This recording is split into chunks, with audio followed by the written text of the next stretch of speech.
Hello. Are we live? We are live!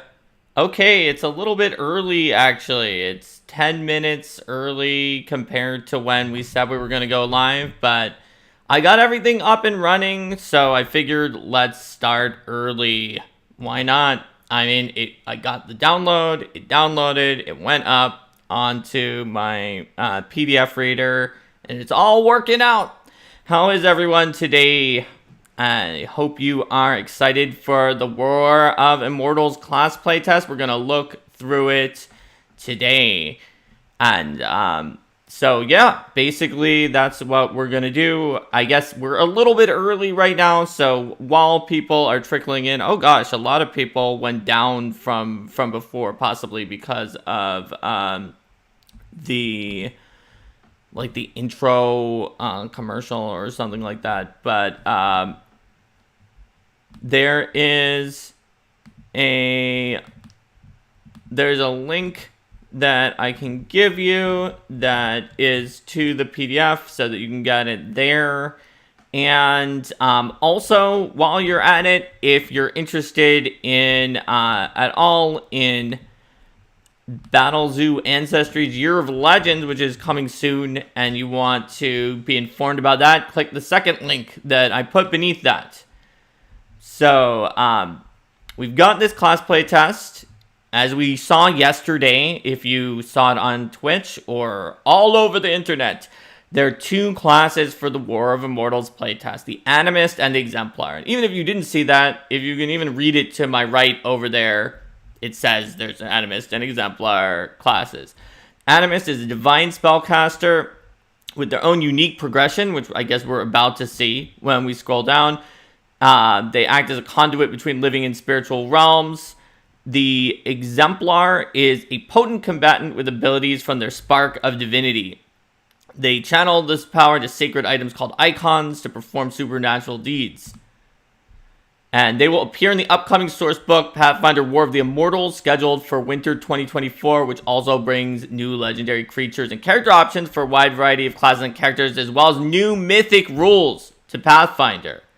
So, yeah, Mythic is coming out in War of the Immortals. I'm gonna go through this entire intro, because intros are easy to skip. A lot of people will skip the intro. We'll see what we can find out.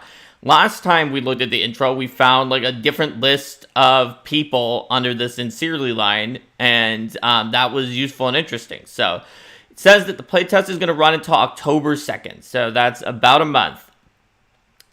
They're looking for feedback, comments, and criticisms on the classes, focusing attention on feedback from play, online through play-by-posts and VTTs, and at home tables for those who can play such games safely. Make new characters, use them as PCs or adversaries, and run a few game sessions or encounters using them. Demiplane is hosting a free preview of their online character building tools at pathfindernexus.com/playtest. Anything can change based on the results of the playtest since it's an early iteration of the new classes. It specifically says some abilities might be a bit extreme or stretch assumptions, and the best way to find out if it's gone too far in the wrong direction is to deliver them into your hands. So you can go to surveymonkey.com/r/War of Immortals class survey and open response to do the class survey and the open response. And Paizo.com has playtest forums. Remember to try to be polite and respectful there. They will attempt to monitor other channels, but Paizo.com is the dedicated space. And it was signed by everyone who you would expect from the last time. Jason Bowman, Michael Sayer, Logan Bonner, James Case, and Joshua Birdsong, who was in the last one. And we noticed when we were looking at it online is now a designer. I haven't really seen a blog or anything about it announcing that, but is on there now. That's in profit. But this one also has Luis Loza, the creative director of Rules and Lore team, down there. So we can learn some things by looking to see who's on that list. So moving onward, we have this picture of Samo, the iconic animist. From Icemark, a middle-aged Varki woman from the lands of Linarn Kings in the northernmost reaches of the Inner Sea region. Samo is a Nephilim, a mortal being with a touch of the celestial planes in her bloodline. She was born with the ability to see spirits and other entities others could not, selected to learn from the elders of Seer's home at a young age after her abilities helped her save her village from a Kushtaka incursion. Trained in the arts of animism, she was proclaimed a sage after successfully bonding with her grandmother's spirit, an apparition known as a custodian of groves and gardens. Samo served the Varki people for nearly 40 years until the day a young, injured Okayan man washed onto shore near Icemark and changed the course of her life forevermore. So we can take a look at the Animist class. So it looks like what we've got here. I'm not going to read literally everything, but I like reading this first page to get a sense of the class. I do that in all of our class chats on Arcane Mark, twitch.tv/Arcane Mark. So Animist, you are the interlocutor between the seen and unseen, the voice that connects the mortal and the spiritual. You may hold your powers as a sacred trust to be kept free of ego and personal desire, or you may see your unique abilities as a sign that you've been chosen as a champion of two worlds. Whether you advocate for mortals before the planes beyond, or whether you represent the spirit's interest, one thing remains certain: you provide the bridge between realms. Key attribute: wisdom, 8 hit points, trained in perception, fortitude, reflex, expert in will. And we've trained in nature and religion, plus 2 other skills. Simple weapons and unarmed attacks. Light, medium armor, unarmored defense. Trained in spell tech modifier and spell DC. And Animist class DC. So let's see what they expect from an Animist. During combat encounters, you channel the power of spiritual entities called apparitions to cast potent spells and manipulate the battlefield to your advantage. You mix your own divine magic and the myriad spells granted to you by your attuned apparitions to cast down your enemies, sustain your allies, detect hidden threats, and lessen harmful effects. During social encounters, you watch and listen, letting the whispers of spirits and otherworldly beings guide you towards sound judgment. You may call upon the wisdom of an apparition, particularly attuned to the issue at hand, relying on its expertise when your own falls short. While exploring, you use your patient attention to detail alongside clues and special senses gifted to you by your spiritual allies to detect threats before they can ambush your companions or notice hidden treasures that others might pass by. In downtime, you seek out areas close to otherworldly entities who bring you strength or comfort. You might tend to grave sites, tread primeval wildernesses, or ride the rivers and seas. Animists attuned to apparitions of wisdom and knowledge may spend their quiet hours in libraries or temples conversing on simple and complex topics alike with fellow scholars seen and unseen. You might talk to spiritual entities only you can perceive, prefer to speak in stories and descriptive anecdotes, and look at the world from a broader or more metaphorical perspective than most mortal creatures. Others probably find you detached or absent-minded due to your focus on things beyond their awareness, mistake you for being cruel or lacking empathy because you give equal weight to material and immaterial, and value your wisdom, that happened, as someone with access to vast troves of experience beyond what a single person could normally accumulate.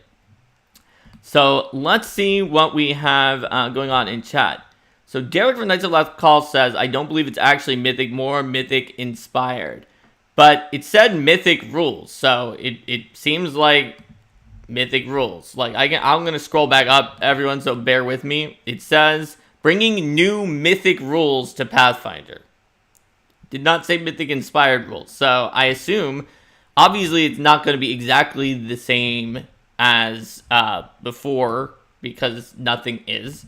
I assume that means it's that they wouldn't have said that unless they did so deliberately, and it was going to be Paizo's take on Mythic if they say bring new Mythic rules to Pathfinder. Like, that's just what it seems like to me. Animist advancement table.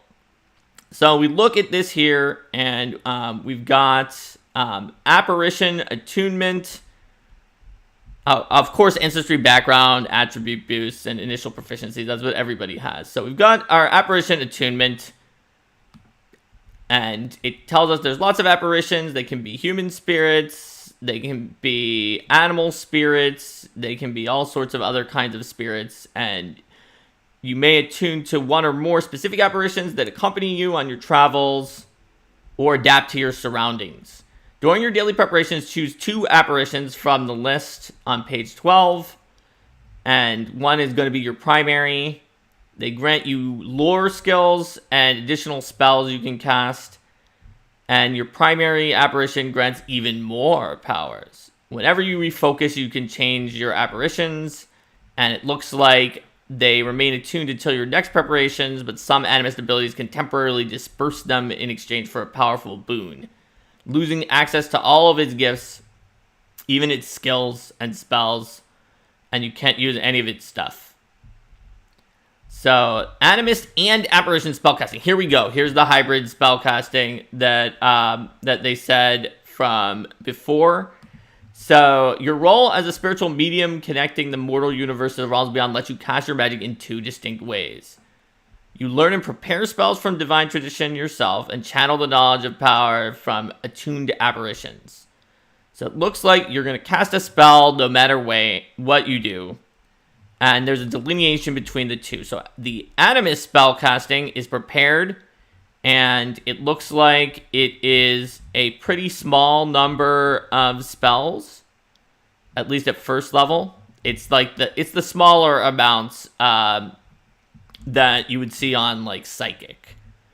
And then the Apparition spellcasting adds an additional spell that is looks like it is the +1 that's on this table. Yes. So those are chosen from your tuned apparitions. And heightening seems to work the kind of normal way that you would expect it to. However, your apparition spells are all signature spells, well, because you don't have a huge number of them at first. We'll see if you can get a lot more apparitions on you at some point later on. Cantrips seem to work the same. Vessel spells are like focus spells. It looks like you start with a focus pool of 2 focus point. That's probably a plural, and that's more than a lot of classes get. That's Psychic amount. That's like some druids.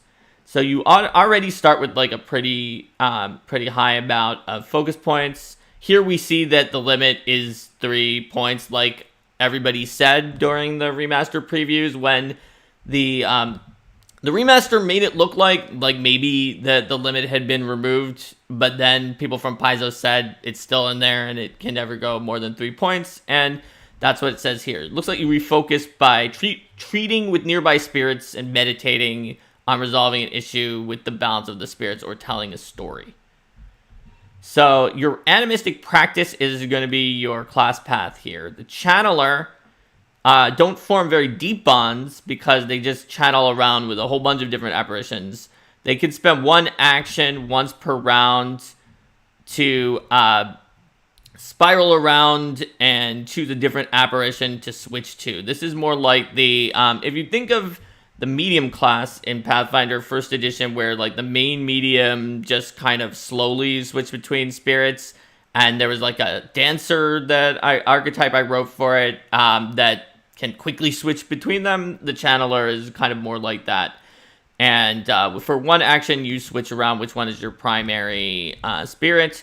At 9th level, its intermediary boon is that it gives you master fortitude saves.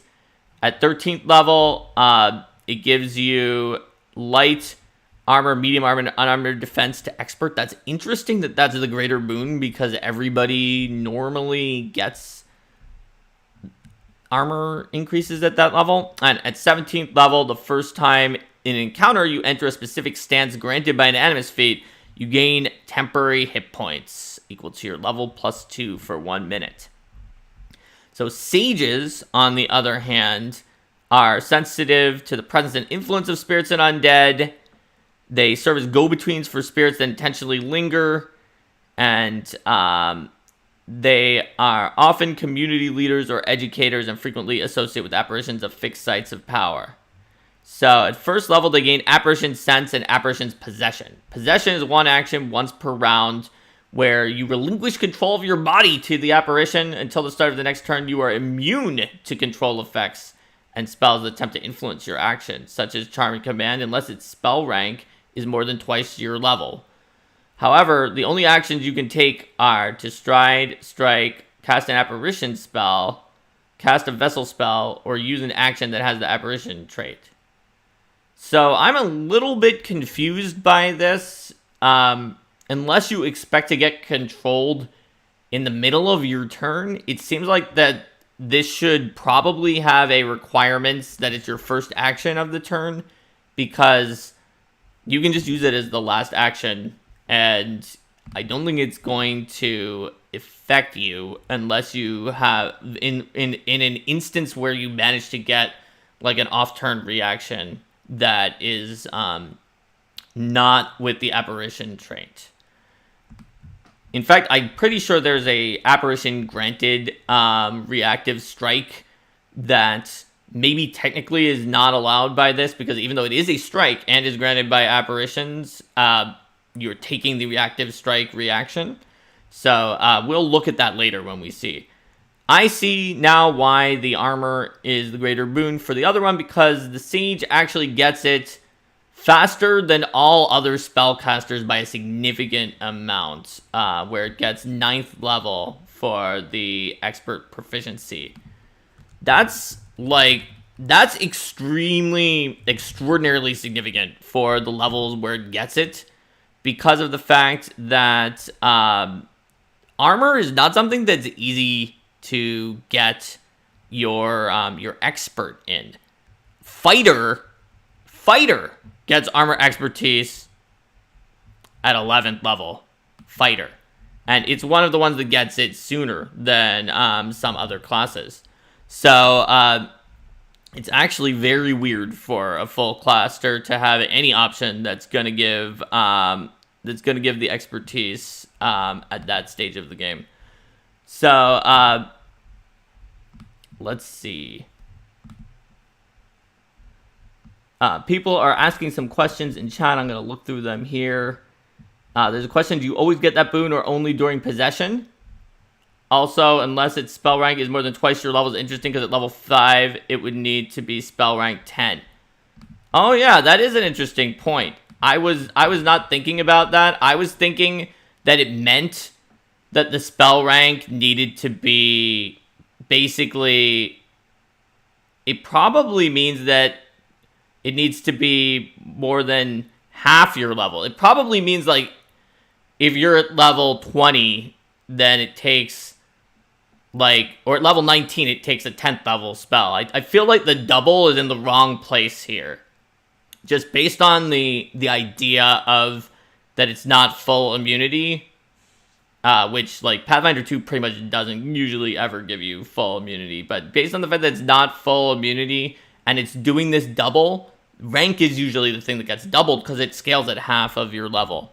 That could be a backwards mistake in there. Good eye, chat.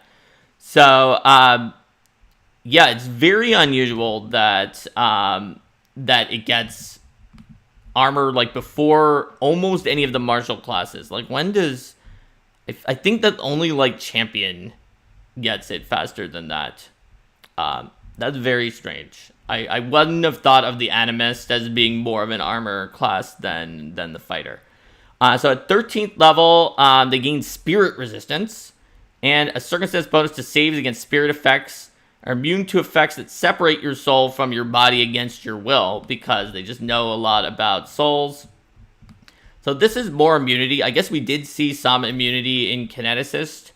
In general, PF2 has attempted to give you, like, very large advantages against things that like, make you part of those effects as opposed to immunities. This is admittedly a pretty niche immunity. It's also possible the remaster has kind of thrown that out, and that immunities are going to be more ubiquitous than they were before. The general thought was that, like, immunities, when you have them, you're just not kind of doing anything with that particular situation, whereas an effect more like that monk high level ability that instead of being immune to, there were 3 or 4 different kinds of conditions, you can just get rid of them on your turn. It's kind of more active, and you're kind of in the moment with it more. That said, this is a very specific subset of abilities, so it may not mean anything, but combined with the Kineticist giving an immunity, though, it may mean that all bets are off, that we're going back to a time with tons of immunities. We shall see. Ultimate boon at 17th level. When a haunt, spirit, undead, or incorporeal creature fails a saving throw against your spells, you gain a +2 circumstance bonus to AC and saves against all of their attacks and abilities for 24 hours. Only to the entity that failed to save, not other of the same type. and you can select up to 2 apparitions as your primary apparition during your daily preparations. So that seems pretty strong. Being able to have 2 that are your primary at all times, I feel like the 17th level ability from Sage is drastically better than the 17th level ability from Channeler. However, I get the feeling we're going to get more apparitions as we go along, and so therefore the ability to spontaneously switch for one action between a much larger group of apparitions is going to inherently make Channeler stronger without gaining any special ability, and that's going to be something that sort of cancels it out. And it looks like in chat, A. Whitney says, it's limited to a specific kind of creature, though, about my saying the 17th level one is a lot better. That's the top half, where you get a +2 against those effects. But getting the 2 apparitions as primary, and that is definitely, to me at least, better than those temporary hit points. But I think that we're going to see that Channeler inherently scales. And so they needed to put in a extra Benny for Sage at higher levels. We'll find out. Actually, I guess it's going... we're going to the other features here. So we've got feats, skill feats, general feats, as expected. Let's see if the key terms sidebar reveals anything to us. So apparitions are spiritual entities who generally lack the power, cohesiveness, or attachments to enter or affect the physical world. Does not need to have ever been a living creature. And animist feats and abilities that affect spirits affect apparitions only if they specifically say so. And if they have the apparition trait, they involve one or more of your apparitions acting alongside you. You must be attuned to at least one apparition to use an apparition ability. And some abilities might state in their requirements more specifically which apparition. Typically, you're assumed to always attune to your apparitions during your daily preparations. In some rare circumstances, your apparitions might be dispersed or separated from you. Wandering identifies animist feats closely attuned to particular types of apparitions. When you make your daily preparations, you can retrain a wandering feat for another wandering feat available at the level you took the exchange feat, including lower level wandering feats as usual. You must meet all the new feats requirements or prerequisites. And then stance, which I think we know what a stance is by now, but you take them, you go into them during an encounter, and they last until you're knocked out, requirements are violated, or encounter ends, or you take the stance again, and you can dismiss a stance. So what else do we have here? Spiritual Fortitude gives us Fortitude at 3rd level. So we'll keep an eye out for when we get Reflex. 3rd Apparition at 4th level. Here we go. So this is actually very unusual because it's an even numbered class feature. It's at 4th level. It also increases your number of focus points and gives you a 3rd apparition. As far as I know, let me look at the table to see if this is a typo or no, it just is at 4th level. And looking down, there is also another apparition that's going to be at an even level again. So this is the only class in the game, as far as I know, that just gets an additional thing at even level. And let me make sure it also gets a feat at that level. Yes, it does. So that is definitely, so far, this is giving it the ability to get sort of a little bit more than you would normally see. But we're going to want to look through specifically and compare and contrast to other spellcasters that are in that sort of druid realm of spells. And obviously, our spells are a little bit more and less flexible than the druid, because druid can prepare 3 of whatever they want, and we do have to limit to our apparitions, but we can spontaneously cast those apparition spells and heighten any of the ones we want, and we're getting more apparitions. So that should allow us to overall be more flexible as long as we can get some good spells from the apparitions.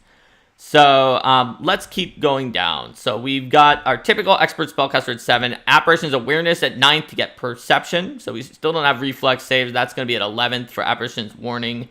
Advanced interlocution at 10th is another even level ability. You gain an additional apparition slot for each rank of spells you can cast up to your highest spells.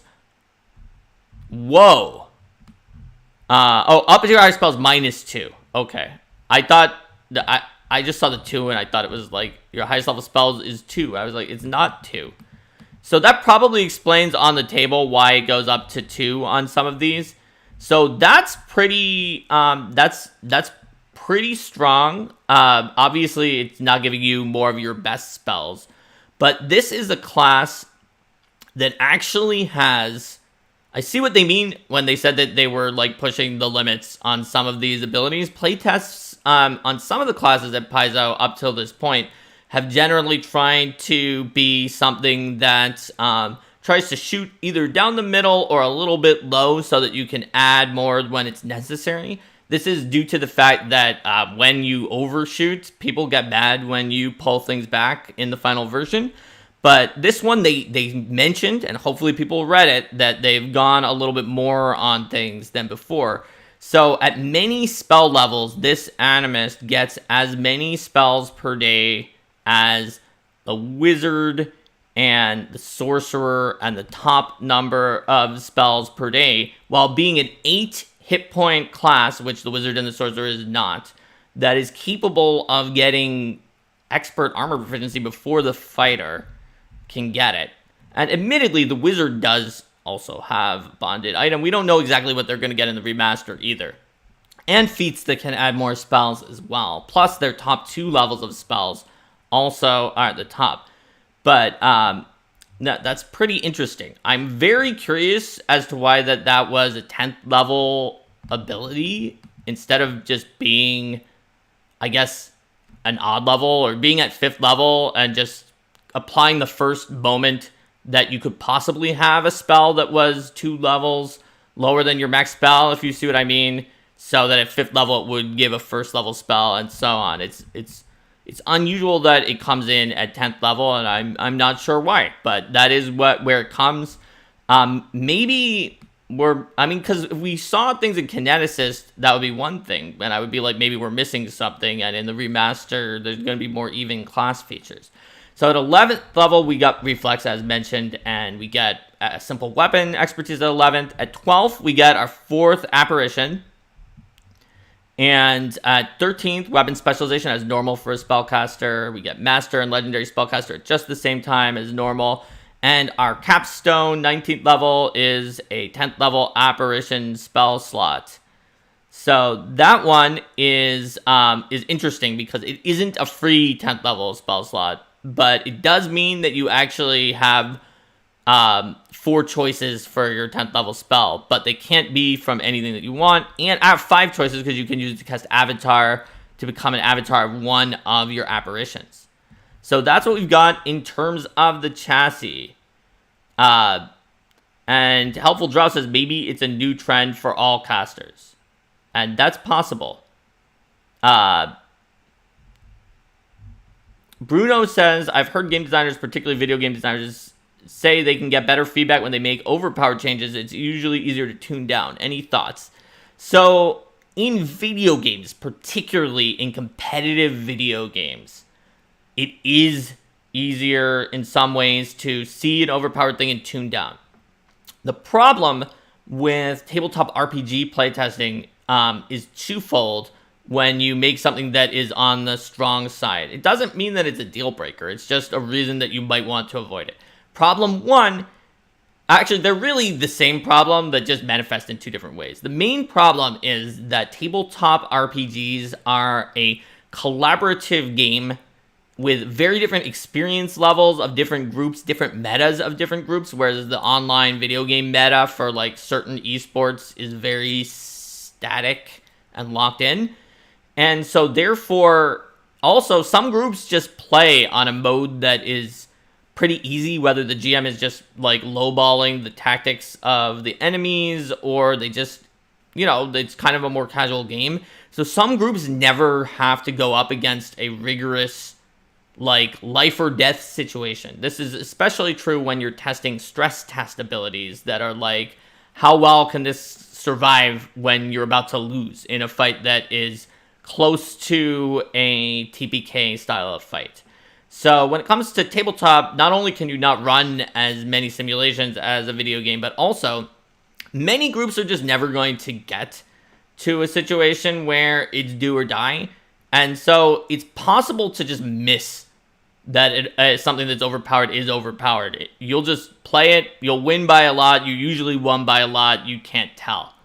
And so therefore, not only do things that come in overpowered are harder to find than in a video game, but also all the groups that didn't see the issue because it didn't come up in their playtest are going to be upset when it gets reined in. Whereas with video games, actually people are still pretty angry when you rein in something in a patch in a video game update. Like, if you've ever seen video game forums and discussions, but at least there can be a lot of people like, no, I had to play against that person in a lot of games. It was seriously an issue for me. So that's what I'm talking about there. That's not a deal breaker. That's just it's a philosophical reason for that. So we've got some feats here that we're going to look through. I'm not going to literally go through every single feat for both of them because we've got 2 classes to look at. Or I guess I'll look at the feats, but I'm not going to read off everyone. So we've got Apparition Sense, where we can notice spirits and haunts and stuff. There are other classes that have that too. And you act as a medium. It's very similar to the medium ability from Pathfinder 1st and some abilities that certain archetypes have in Pathfinder 2nd. So there's this stance, because we know we need to have stances for your 17th level ability. In fact, I'm a little surprised, and maybe when we go down and see the apparitions, there will be some that give an automatic stance. I'm a little surprised that no class feature forced us to take a stance, because of the fact that if we do not have one by 17th level as a channeler, we cannot use our final ability. Obviously, there's probably a lot of them. It's easy to take them, and they're probably really good, so you want to take them, but it struck me as something I wanted to look for. And so the first level stance, whenever you cast or sustain an apparition, spell, or vessel spell that deals energy damage, you gain a status bonus to the spell's damage equal to the spell's rank. So that's pretty substantial. I know it only seems pretty similar to maybe dangerous sorcery for sorcerers, but that only applies to spells without a duration. Adding it during a sustain is fairly significant because those sustain spells usually do less damage. Particularly, we're going to see that there's a sustain one that, while its scaling isn't as intense, is extremely intense already at first rank due to the amount of damage it does at first level. But its positioning is part of what makes it interesting and potentially kind of tricky to use for to balance out the fact that the damage is very, very high. So it's a very interesting combination. We'll see it when we get to the apparitions. Also, whenever you cast a spell that has vitality or void traits, you restore hit points. Targets gain a status bonus, the amount of healing received equal to the spell's rank. Okay, so obviously this is meant to apply to spells that are apparition spell, or no, maybe not apparition spells. It just says any vitality or void. So this is obviously meant to apply to, at most, spells from spell slots and vessel spells. Whatever the name of the one that's the focus spells, right? It's not meant to apply to cantrips due to the fact that it's a status bonus to the amount of healing received. Never mind. Problem solved. I saw it as being that it gave healing because I'm going through this quickly. So you heal a bunch more and you damage a bunch more, and that's what you got. All right. So intermediaries defenses. You gain void resistance equal to half your level, and you gain a +1 status bonus to saving throws against the effect of haunts and the abilities of the spirits and incorporeal undead. All right, that's pretty standard stuff. I've seen that in archetypes before. Oh, channeler stance. Another thing is, it looks like every time it restores hit points, you gain the status bonus. So this will make healing over time do a lot more. Most of the effects that give you a bonus to hit points specifically list the heal spell or instant healing effects, because of the fact that the percentage of what it would add to healing over time is usually extreme compared to the percentage it adds to instant heals, where, instant heals can heal 4.5 per level to everybody, or like 12 to one person per spell rank, whereas over time it usually is more like 2 per spell rank. So adding 1 per spell rank is like 50% more healing. So that's one where this is going to make healing over time like especially very strong. And we will see that we have by far the strongest healing over time on any effect by about, I don't know, like a multiplier of 2 to 4 when we get to the apparitions. So let's take a look at the spiritual expansion spell. This is a 1-action spell shape, so that's the metamagic replacement. And it looks like it is increasing burst cones and lines. And similar to Widen spell, except you can increase it spells with a duration by 5 feet by dedicating your primary apparition to maintaining the spell shape, preventing you from using its vessel spells, apparition skills, or avatar form for the duration of the modified spell. So that's interesting. I wonder what the interaction is with being a channeler and switching to a different primary apparition. Is it like the other one is there, and now I have another primary apparition that can use its abilities?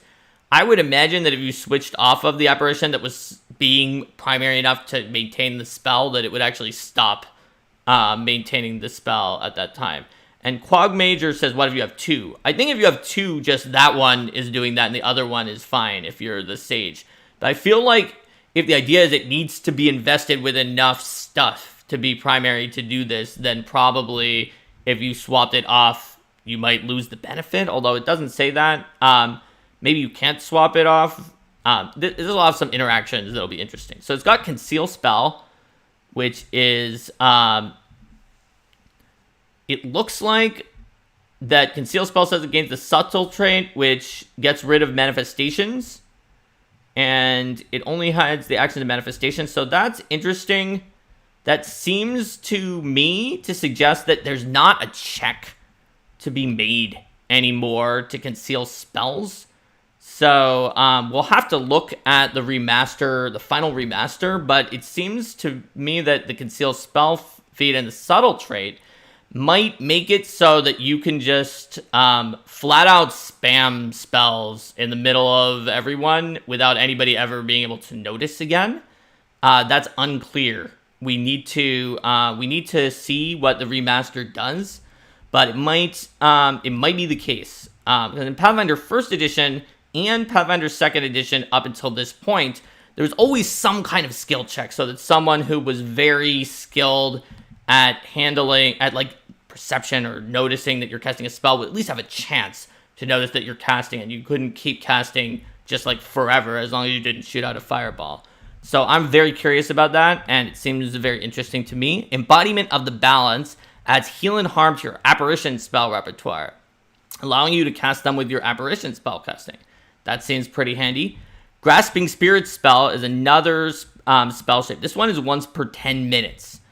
And it basically, if the next action is to cast a spell with a range that targets one creature, you can choose one target for the spell that is up to 30 feet out of the spell's normal range. Your apparitions take on semi-physical forms and try to drag the target into range of the spell. The target must attempt a fortitude save. On a failure, it is pulled up to 30 feet directly toward you and then affected by the spell. Okay, so that is a very large pull on a one action once per 10 minutes. I don't think we've seen any of, like, there are focus spells that do a push or a pull, but I don't think we've seen any effect that pulls you by 30 feet at such a low level for, even if it costs a spell slot, I think. So that's very cool, and I'm sure there's some good combos for this. Obviously, normally you want to push things away if you're a spellcaster, but in this case, you're pulling them in. And it says if the target succeeds its save to resist the force movement, the actions used to cast the spell are wasted, but your apparition is able to conserve and cycle the energies back to you and you retain focus points. So that's sort of the gamble on it. You have to gamble the spell on the effect of this Fortitude 7. You lose all the actions otherwise. So it's powerful, but very risky. The other second level feat is one action to step or leap and then sustain a spell.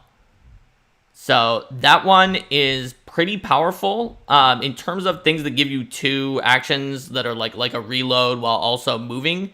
Getting to do that as a second level feat is kind of lower level than most of the other ones are. So that's pretty cool, and I think that will help you with placement on some of these other sustained effects that are small auras around you, which we'll see when we get to the apparitions. So Apparition's Enhancement is a free action when your most recent action was a non-cantrip spell, and it looks like you're going to deal extra spirit damage, so it's kind of similar to all of those extra damage effects that were on spellcasting for like some of the classes in the core. What were they called? The spell weapon type feats. Channel Protection is an action when you're in your stance and you cast a spell to give you and adjacent allies a status bonus to AC and reflex saves until the start of your next turn. And if it's a very high rank spell, then you get a +2 bonus. Divert Control reaction. When your turn begins and you're under the effects of charm or similar spell, your apparition takes control. It prevents you from acting in this way. You completely ignore the effects of the condition or spell. And while ignoring the effect in this manner, you can take only a single action or activity chosen by the apparition, which is determined by the GM. Actually, it can always be used a feat that it qualifies for to cast one of its spells. It's never one taken against your best interests. So it looks like it's chosen by the apparition, and if you have the apparition's possession ability, your apparition can take up to 2 actions and can use any action normally allowed by apparition's possession. Aha. So there we go. Single action or activity, and then it can take up to 2 actions. So I wonder if single action or activity, like if you're already going to cast a 2-action spell, then is there any difference in the special if you're probably going to cast a 2-action spell? I guess the main thing is if you want to split into 2 1-actions, unless it means an activity that takes only a single action. There's always a little bit of trickiness with the fact that single action versus action being an umbrella term. It's something the editors mentioned millions of times on the way to making PF2 as a concern with the ambiguity, but we have it anyway, just due to the fact that actions are something that people understood. There's a lot of trade-offs you have to make when building a game.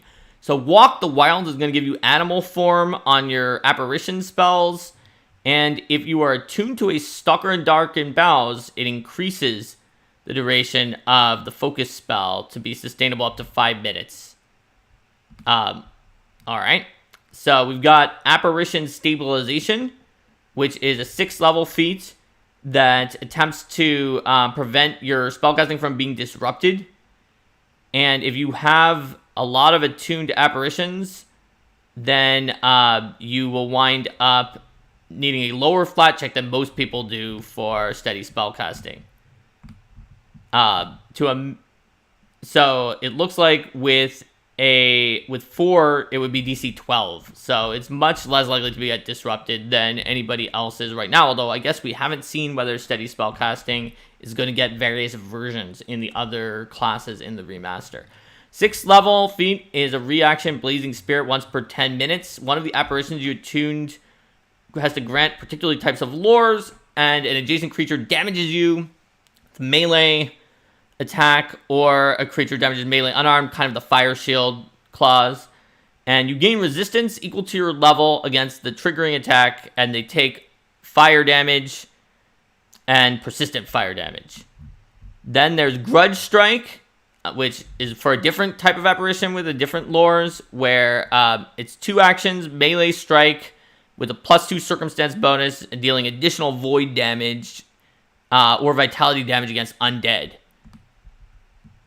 So it's a kind of a 2-action power attack type deal. It is more powerful than... It obviously gives you a circumstance bonus and is strictly more powerful than power attack when you first get it, although power attack is soon to add a second die and then scale up more. The circumstance bonus obviously is a very beneficial take on it, and there is an apparition that gives you a status bonus to attack rolls, so you can just stack up your accuracy with that. It seems pretty cool. By the time a multi-class person got this, power attack would be giving 2 dice. So it's not like it is dippable for a multi-class person at level 12 because of the +2 circumstance bonus to the attack roll, but it's not going to give you like more damage than power attack at that level. So we've got medium's awareness, where you're going to be better at perception to seek and initiative. It's a status bonus, and it's huge. So this is by far the biggest initiative bonus, I think, and perception bonus that's status. Because you can get a circumstance bonus to perception from incredible initiative. But this is going to give you a status bonus. There is a spell you can cast that will get you the status bonus on your next initiative roll. But for level 6 feat, this is really going to make you fast. Plus, you're a wisdom class, so you already were. It probably means that it's going to help you out. Obviously, you're not legendary, unlike a ranger or rogue. But with multi-class, it could be worth it for one of those classes to take this and just be like super fast. Rogues like to sneak, so maybe for rangers. Roaring Heart is a 2-action with a different type of spirit that's more mountainy, where you stride up to twice and shove things that you're going near, and then gaining temporary hit points if you shove someone successfully. So that's pretty cool. It looks like the mountain spirits reward you for acting fiercely.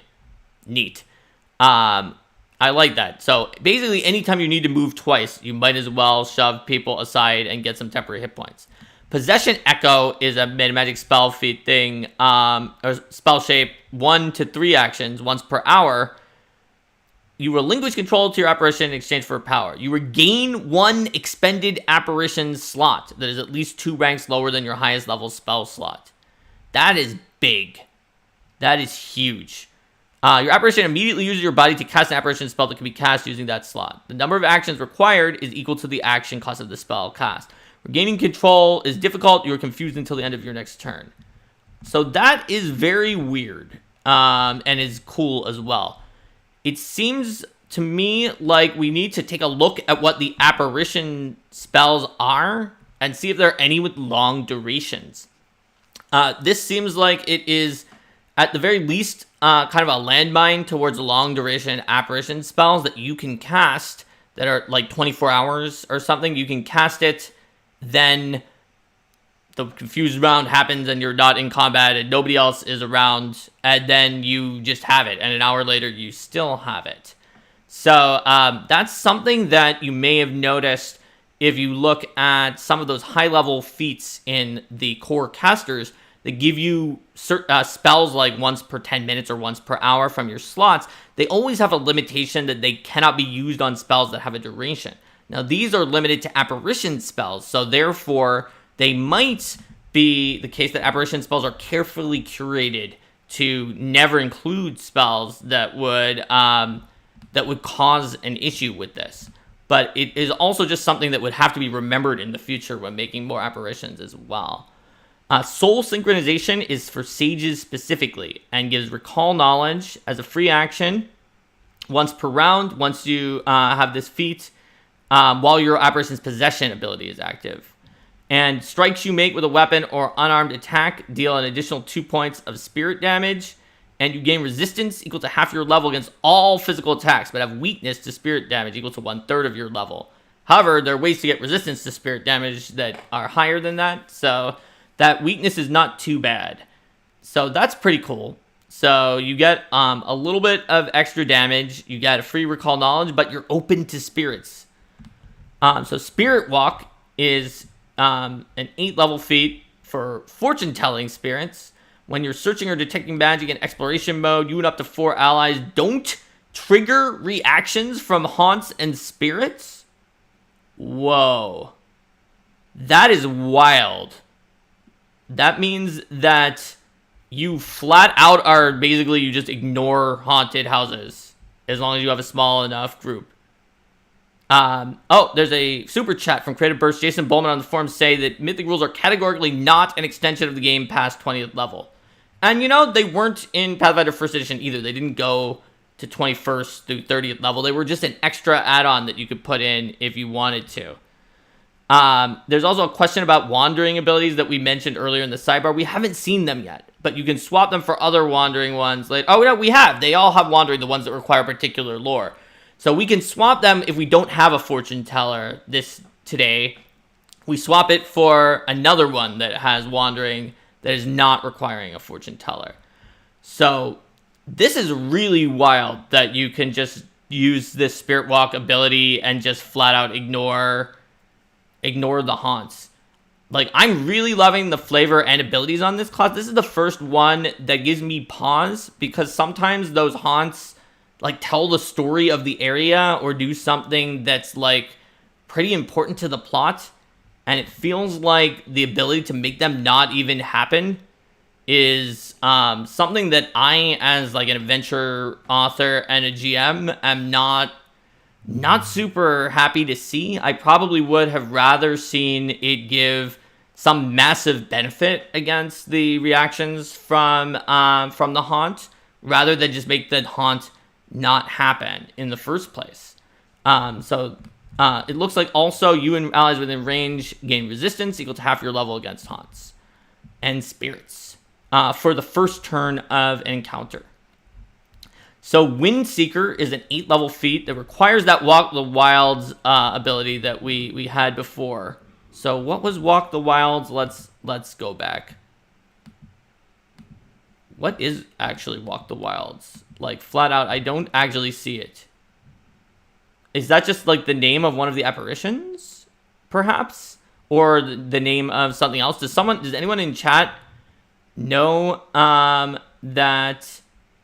what Walk the Wilds is? Whatever it is, you can get aerial form on your apparition spells, and potentially, if you're tuned to Stalker and Darkened Boughs, add Bat and Bird to your Darkened Forest form lists. And whenever you use aerial form, you gain a +1 status bonus to acrobatics if you take a specific acrobatics modifier. The 10th level apparition's quickening.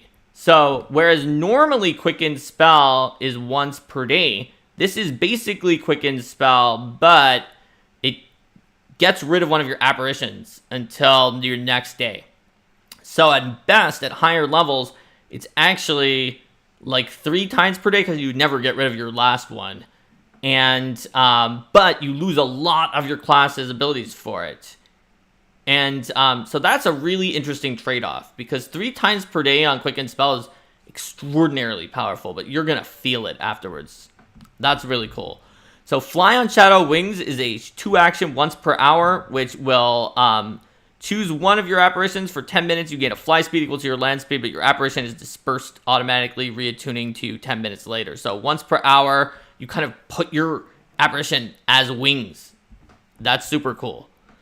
It's also very useful because of the fact that there was an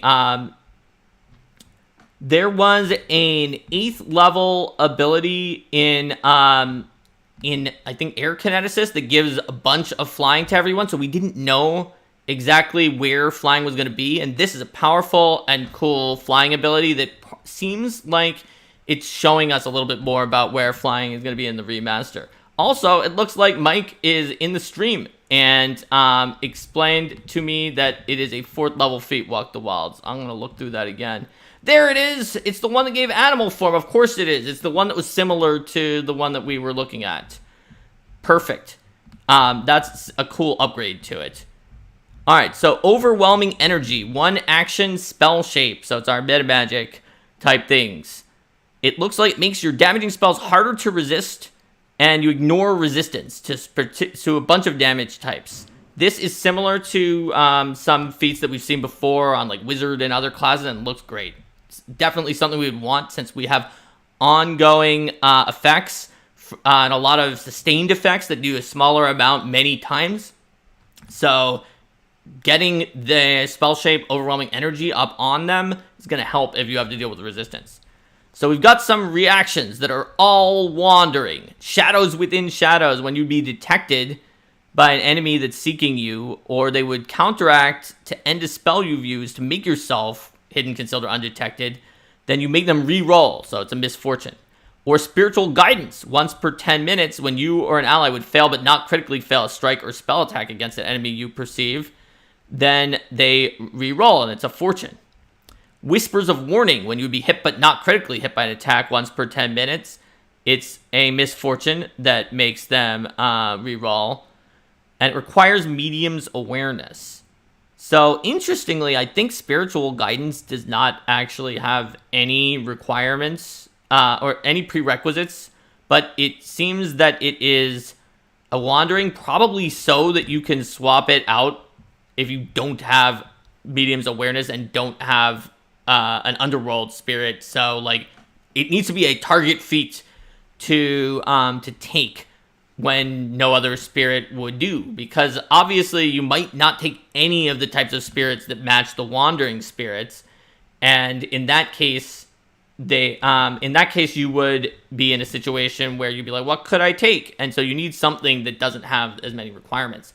So at 14th level, 1 action, banish falsehoods of flesh, using religion to counteract polymorphs effects. If you know their true name, you can get a status bonus.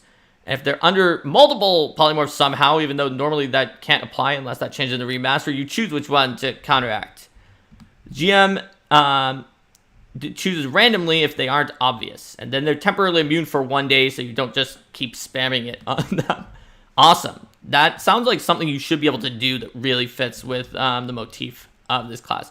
Cardinal Guardians requires you to be a channeler. And it is going to, whenever you succeed at a spell attack with an apparition spell or vessel spell, or when a creature fails at save against such a spell, you gain a +2 status bonus to spell attack modifier against that creature with spells granted by any of your other apparitions. And it takes a -2 status penalty to its saves against such spells until the end of your next turn. So it's encouraging you to switch around. That's awesome. Love it. Forest Heart, 1 action. You are tuned to an herbalist or forest spirit. You can make unarmed attacks that deal 4d8 bludgeoning damage in the brawling group and have a 30-foot reach with finesse and grapple. They do not gain damage from striking runes, but they do get attack rolls and property runes. So they basically are already at the top amount of striking a little bit sooner than most people would be. But it uses up your stance. Spiritual Spell Shape stance. 16th level. It is a stance. It's wandering. Oh yeah, I guess so is Forest Heart, and so this is like the one for if you don't meet the requirements of the other ones. Once per turn, you can use a spell shape feat that normally requires 1 action as a free action only to affect spirit, vitality, or void damage spells. You can't bypass their other restrictions, and you have to spend an action on your first turn to put it up. So it's not as powerful as you would expect as the 20th level feats that normally give you like spell shape / metamagic as a free action that some other classes have. 16th level, Tame the Land is our last wanderer for academia or farming spirits to ignore all natural difficult terrain, gaining resistance equal to half your level against animal, beast, fae, and plants. So that's pretty good against those types of creatures, since it probably gives you resist. It's probably resist all, so if they do like multiple damage types, then you're going to be really set. Those aren't types of creatures that always do multiple damage types, though. So it's good against them, but it's obviously specific, and the difficult terrain ignoring is way lower level on Druid and does not require a stance. So I think this is one that you're going to want to take when you know you're fighting those types of creatures, because otherwise, just having this up all the time as your 16th level feat doesn't seem worth it on a daily basis. It's going to be very handy for just the right time. 18th level Echoing Channel for 1 action. Spell shape requires embodiment of the balance. And when you pull Vitality or Void, your spiritual allies funnel it to another target.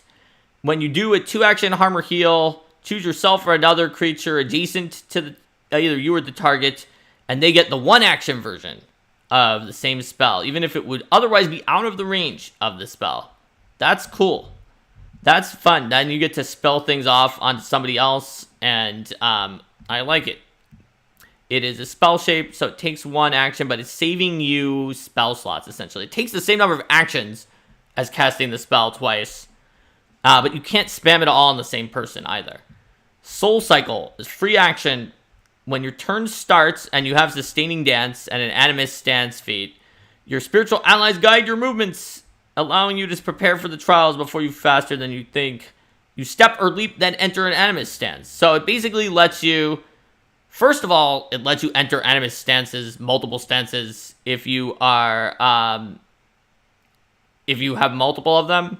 Second of all, it just flat out lets you step or leap automatically. Plus, it's not quickened to step or leap and then enter an Animist stance. So it action economy-wise combines with all of those things that give you a free quicken or that give you the quicken condition so that you just get more movement.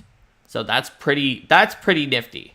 I think that is something that I would, unless the Spirit Sacrifice is something big, which I think it's going to save me from dying, I think I would take Soul Cycle pretty much every time, assuming that I have Sustaining Dance, which I probably do, because it's very good. Spirit Sacrifice for free action, you would die. Use Spirit Sacrifice even while unconscious or otherwise unable to act. Choose one apparition you have attuned, you do not die. Your wounded condition is reduced to 1 if it would be higher. You regain a number of hit points equal to twice your level, and it is dispersed until you can reattune it at your next daily preparations. Okay, so that is pretty good. Especially since it looks like you could just, like, theoretically use them for extra lives, like, all in the same turn. If you just keep dying constantly before you can go. Thus meaning that by the time you get this, you essentially have 4 extra lives. Now, you're going to be very weak until your next daily preparation when you use them. But it is a nice way to protect your spell, especially if you get targeted a lot. I like Soul Cycle, I like getting extra actions. Spirit Sacrifice is very, very legit. So 20th level, Eternal Guide once per week. Choose a settlement with a population of at least 100 people. Whenever you die and are not returned to life within 24 hours by another means, as long as it exists and there are no other claims on your soul and nothing trapping your soul, your attuned apparition transports your soul, remains in all the items to that settlement where you are reborn. There's no limit to the number of times you can be reborn. If you die before a week has passed since your last rebirth, then your soul passes on. So that's pretty cool. I think if I was choosing between those two, Spirit Sacrifice seems to me like it's actually more like useful in a day-to-day dying basis, but Eternal Guide is by far the more like just like, no, there's no way around this. You are going to come back once per week and in a safe location where you won't just die again. Now, if you're really worried your GM is going to kill you and throw 50 Hecaton Kyries at you, you can take both, I guess. But instead, you might take True Channel spell and gain a single 10th rank spell slot that you can prepare, which I think normally you don't actually gain a 10th rank spell slot because you gain only an apparition spell at that level. So that's where we're at here in terms of these feats. They're super cool. A lot of them are fun. Many of these are ones that I would really want to take. And Thirsty came into the chat and said that Mike is here because Thirsty told him that he was learning all about his classes by listening to me tell about it. That explains it. So everybody's here watching this. So when we go to Animist Apparitions, we've got the entry. It looks kind of like a deity entry in some ways, or an Eidolon entry in other ways. Or like, there's a lot of things that have similar entries to this. I guess Eldamon is something that I'm working on now that have their own entries. They're less similar because they don't have like spells like a deity does or an avatar form, but they've got their own entries too. So we're going to have skills, spells, a vessel spell, and an avatar for each of these. And they have awesome Spirit Island sounding names, which is A+ from me. So the Custodian of Groves and Gardens has farming and herbalism lore. It's got apparition spells that are related to that. It's got vines and shrubs and roots and all of those kind of things. The vessel spell is Garden of Healing. And the avatar is Elysian Field, which is a cool name for an avatar. So Garden of Healing is by far the most healing that you will ever see in especially in a one-action sustained focus spell, but really in a focus spell, mainly because all of the other healing over time focus spells and most of the slotted spells last 4 rounds or fewer. That allows them to heal for large amounts on each turn without being an out-of-combat way to heal, like, ridiculously more than everything else in the healing meta. This one is sustained up to 1 minute, which may indicate that in the remaster, all of those other spells maybe are changing to 1 minute.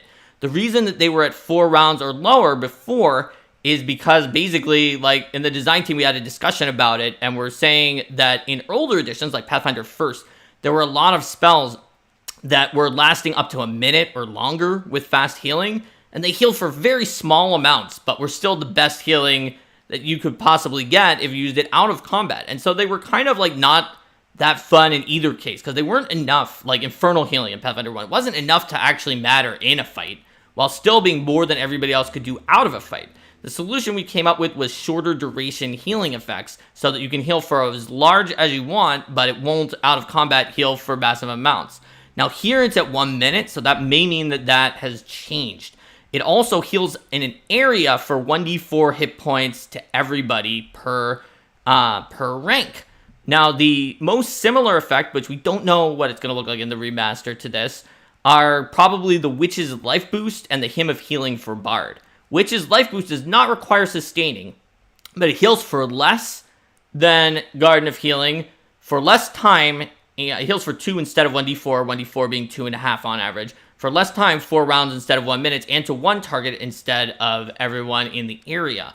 Then Hymn of Healing is sustained, and it gives temporary hit points each round equal to the amount it heals, otherwise healing the same amount as Life Boost, which means if you keep getting hit, it could potentially heal a little bit more than Guardian of Healing to 1 target, only during those 4 rounds, but if you don't, it heals less, and not to more targets and for less time. So Garden of Healing is the highest healing you'll see from a focus spell, and as we saw, there's a stance that increases it even more. There's a question in chat that says, we're just never going to see the Herald Medium, are we? I laugh, but I cry. Sorry, Gulthor.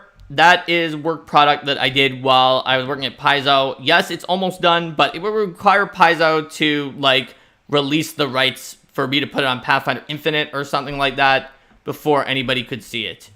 So, that is not going to happen. Moving onward, we've got the Imposter in Hidden Places. And it looks like it gives fortune telling and underworld lore. It's got things that are like very sneaky and illusory, like hallucinations and misleads. And it's got it's discomforting whisper vessel spell, and the avatar is the whisper hiding in shadows. So our discomforting whispers is basically a misfortune on the first attack roll of each round. And you take a 1d6 void damage, which scales basically a little bit less than 2 per rank, but at a +2 for 1d6 rank if it misses after rolling twice. So it's only a 5-foot emanation. It's tiny emanation, so you got to be next to them. But it's really nasty on creatures that are next to you, because they're gonna take their best attack, and they're going to have to take worse chances on their best attack. But the positioning is what makes it really interesting, because you've got to sustain it, you've got to move. Now, this is why I said I definitely always want that dancing feat to leap around, so that I can leap to try to get next to things that I want to discomfit. And it may even encourage an enemy to step back from your caster, if it has reach, to attack you without the misfortune effect. So that's really cool. Stalker in Darkened Boughs has forest and herbalism lore, and it's got lots of like thorns and plants and creepers. So it's like got a somewhat similar list to the first one, but it's also got Moon Frenzy and Monstrosity Form and some of those kind of like transformational ones, with the avatar being Beast of the Boughs, which is only melee, but it's pretty good melee. And the vessel spell Darkened Forest Form is a 1-action sustained pest form that eventually becomes animal and then elemental form. And so basically, also it gains a status bonus on attacking with the form's default attack modifier, which is the exact opposite of Wild Shape. which means that unlike Wild Shape, where when you're like kind of you've out-leveled a form and you're like, well, whatever, I'm higher level, this form's not that good, it doesn't do good damage, you get a status bonus when you're using your modifier, because it's like, well, you know, it's not as good, so we should give you something. In this case, it gives you the status bonus when you're using the default modifier, which means that at exactly level 9, when you get elemental form, the Dark Forest form's elemental form is very, very powerful. And then it falls out until the next elemental form buff, which is, let me check, elemental form on Nethys, is at, I think it's soon, right? It's like soon after. It's at 6th and 7th spell level. So you get at level 11 and at level 13, very, very strong. And then starting after level 13, it just sort of obsoletes because you don't get the status bonus when you're using your own attack modifier. And eventually at higher levels, I don't think I ever want to use Darkest Forest form as my focus spell. So I think that's really cool because of the fact that instead of just being like, this is my only apparition ever, it encourages you to do what the class is best at, which is to kind of go through and change your apparitions as time goes on and you evolve as a character and over time. Now, people said at least it doesn't make marshals OP. That is a problem with Wild Shape on fighters. It probably should have had some clause so that it could not apply to characters who already had a higher attack bonus like fighter. The main point of it was when you were using it at a lower rank, basically, than where it would come to before, but it was a problem for multi-classing fighter or druid fighters in particular. Perhaps the better way to have phrased Wild Shape, and maybe would be to say that, like, if you're casting it when it's the you choose to use a form that's the X levels lower than your highest level spell rank, that's when you could get the status bonus. Elenog says it suggests Wild Shape might be changed in the remaster. That's possible. Hopefully it was not changed to be exactly the same as this, because while this works very, very well for a Vessel spell, because you could switch out the imposter to a different apparition, it would make Wild Shape druids like weirdly spike power like right when they first get a new shape in a way that they were not meant to be, while then making their like lower level Wild Shape stuff obsolete very quickly and not able to be used in sort of the opposite incentive. It might mean that they found a different solution for Wild Shape as well in the remaster. Maybe the one I said, where if you're using a something that's not at the highest rank you can get, that you potentially get your bonus there. So let's look at Steward of Stone and Fire with mountain and volcano lore. We've got fire everywhere. This is awesome. Earthquake. This is the blasty one. And we've got Blood of Planets as our avatar, which is an awesome name. So our Earth's Bile ability does, like, definitely bar none, a ton of damage for one action. Even if it just did the damage and was not sustained at first level and second level before the rank would have gone up, it does more than Elemental Toss while being in an area. Elemental Toss is admittedly 30-foot ranges at 10-foot burst. And it does persistent damage on top of doing that more damage. And we also have a stance that could potentially increase that as well. Now, what gets us on this is that the heightened does not go up quite as quickly. The heightened goes up only by about 5 damage and 1 persistent for every 2, whereas Elemental Toss goes up 4.5 damage for every 1. So there is that. However, if you can sustain it multiple times, then other than in the in-between levels, this is going to do more damage than Toss by a lot. However, you have to be within 10 feet of them. This is what I was mentioning earlier about positioning. So when you have to sustain and you have to be within 10 feet of them, normally that's going to be tricky, and you might actually have to make some trade-offs. This is why I also said that Dance Feat is the one I'm always going to take, because if I can get a long enough leap, I won't have to make those trade-offs. I'll just keep leaping until I'm in the spot that I'm in for free when I sustain. So it's very cool. It gives me this feeling of being like a spirit dancer that's dancing around and sustaining things. And Shadow Dragon mentions also that form spells are great when you get them and fail to scale well. eventually. And yeah, that's sort of what some of those things are. Also, Earth's Bile, I just realized, is a 30-foot range, 10-foot burst. For some reason, I thought it was an emanation. So that's actually... but then you choose an area within range each time. So I just completely misread this. It's way more powerful than I thought. So you don't have to worry about moving yourself. Like I just said, everything I just said is wrong about that it's balanced by it moving around you. You can just flat out stay where you are and just throw it at 10-foot bursts each time for one action. And it does an absolute ton of damage. There's nothing that can compare to this for one action focus spells, especially at first level. But maybe in the remaster, there will be. And we can see what things will be like. We won't know about Elemental Toss in particular until Player Core 2.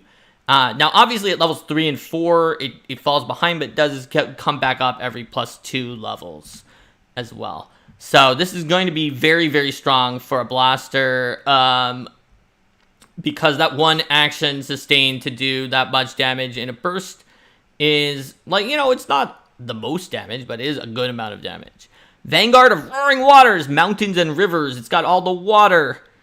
All the water. It's got River that splits the world is the avatar. And then River Carving Mountains is the focus spell. So it's going to give you lesser cover against ranged attacks and a status bonus to speeds. Once per turn, you can use an action to stride up to your speed while your apparition fills all the squares you pass through with the lingering energy of a coursing river. These squares become difficult terrain until the start of your next turn. You can use it while burrowing, climbing, flying, or swimming instead of striding, and that leaves like a river in the air, which is super cool. This is trickier to use than the other ones, though, because you have to sustain it, and then you have to spend an action to stride. So, unlike the others, this is likely going to make it harder to cast your 2-action spells. Super thematic and very visual, but I don't think it's as powerful as, I guess, like, the healing and the damage are admittedly best in class compared to anything else that's similar. So, of course, it's not as powerful as that. But it's trickier to use, but potentially could do some interesting things with the difficult terrain. Witness to Ancient Battles. It's got Battleground and Heraldry lore. It's got, like, weapon things and True Target in there. And the General of Endless Battle avatar also is melee with big melee. And the Vessel spell's Embodiment of Battle. So for 1 minute, up to 1 minute, you gain a status bonus going from 1, 2, 3 like Heroism. But it applies to attack and damage rolls. And gives you the critical specialization effect. Reactive Strike, which I already mentioned earlier in the stream.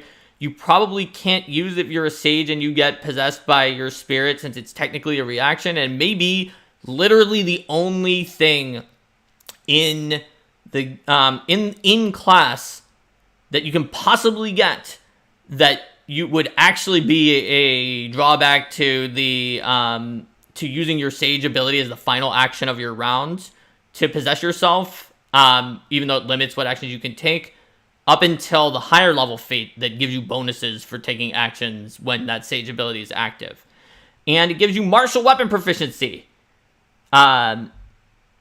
It also gives you a -2 status penalty to spell attack modifier and spell DC. So it's the battle one. This is cool. I like it a lot. So there's also some new spells that are in Pathfinder Player Core that are included for convenience. So we've got Liminal Doorway, which is an uncommon one, 10 minutes for 8 hours. That you touch a doorknob.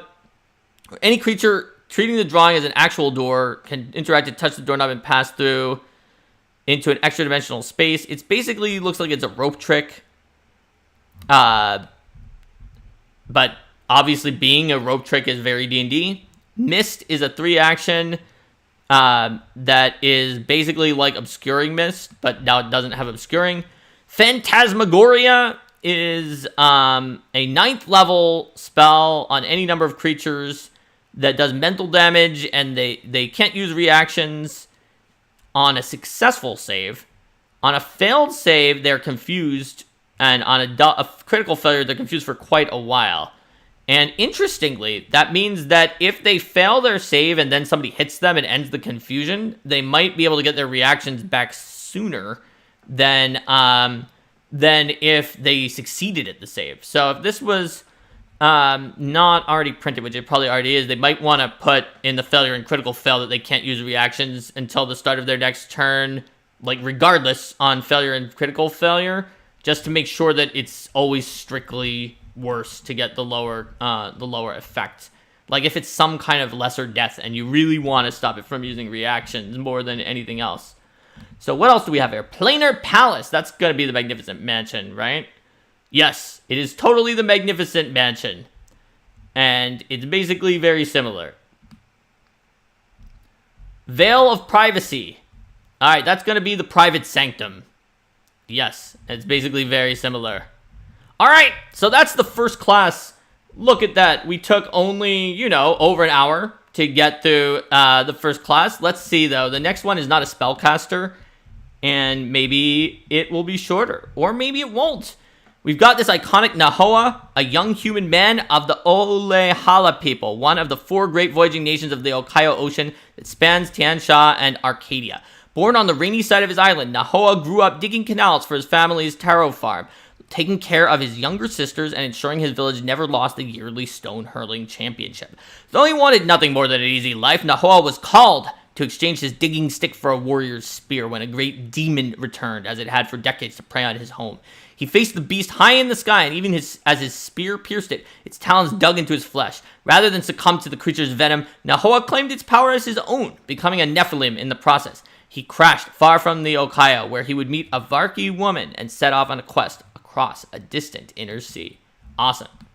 So let's do what we did before and look through the exemplar's first page, and I'm gonna read the flavor text on this to go through. And looks like people in chat said that was honestly pretty fast to go through. I guess we did kind of explore, even though I didn't read the full text, all of the feats. I went through quickly enough that I misread 1 or 2 of them at first, but I think we figured it out shortly thereafter. Let's look at the exemplar. An imbalance in the outer planes has seeded the material world with unearthly power. Somehow, a fragment of divinity rests within your body, granting you abilities that reach into the realm previously reserved for heroes and legends. What you do with your nascent godhood is yours to decide, but whether you cultivate your power to become a hero or you turn this authority to selfish ends, your name will be carved in history, forever immortalized in the memory of gods and mortals alike. So, it's got 10 hit points, strength or dex, it's our martial, it's rare.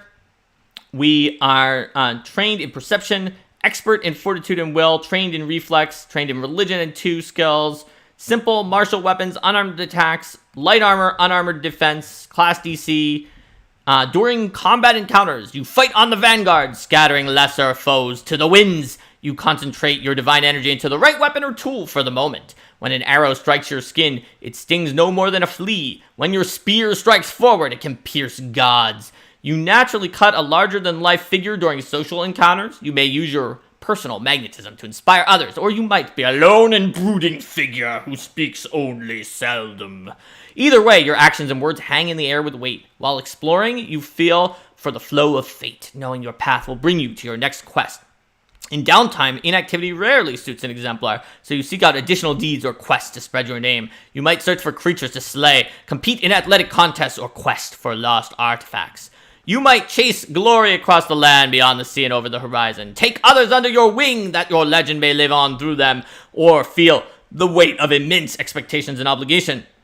Others probably look to you in times of crisis, thinking you can handle any challenge. Think of you as larger than life, the nexus of any grand tale, or mistake your heroism and capability for pride and aloofness. Alright, so moving onward, let's see what we get. I'm going to look at the key terms first. So we've got these key terms. Icon, a special item so tied to you, it can serve as a divine vessel for your exemplar might. Your divinity crystallizes into 3 icons at first level. Each icon has a passive imminence ability and an activated transcendence ability. They can gain additional abilities through feats and other options. Imminence. At any given time, your Divine Spark can rest within one of your icons, empowering it with beyond mortal abilities. As long as your Divine Spark is empowering one of your icons, that icon gains the Divine trait and grants the benefits described in its Imminence entry. If your icon has multiple Imminence abilities, you gain all of them whenever the icon is empowered. If an Imminence ability occurs on a critical strike with a weapon, it replaces critical specialization effect that weapon might otherwise have. Transcendence. Transcendence channels the might of your Divine Spark through one of your icons to surpass the mortal and enact a miraculous deed.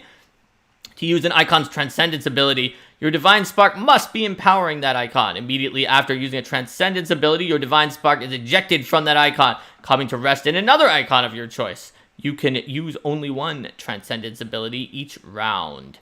In addition, the Exemplar can optionally gain the ability to cast domain spells, the rules of which are summarized below for convenience. So domain spells are the basically focus spells like champions. It looks like they have it as an optional ability to get these focus spells as well. So that Imminence is kind of like resonant powers on occultists in Pathfinder 1st, but the difference is that they had focus powers that used up some of the points that you put in, and you had to invest more points in some items than others. Whereas here, you just can keep moving around your Divine Spark all the time that you want, and it is not related to a resource management.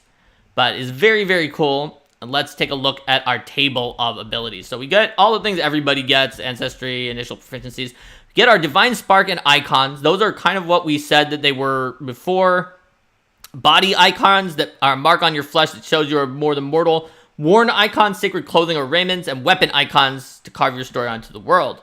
So you choose one of each type and take on the quality of your chosen body icon. Gain non-magical level 0 versions of the other icons. And Providence ensures you come across these items. Just somehow you'll find them. And more information we will get to later.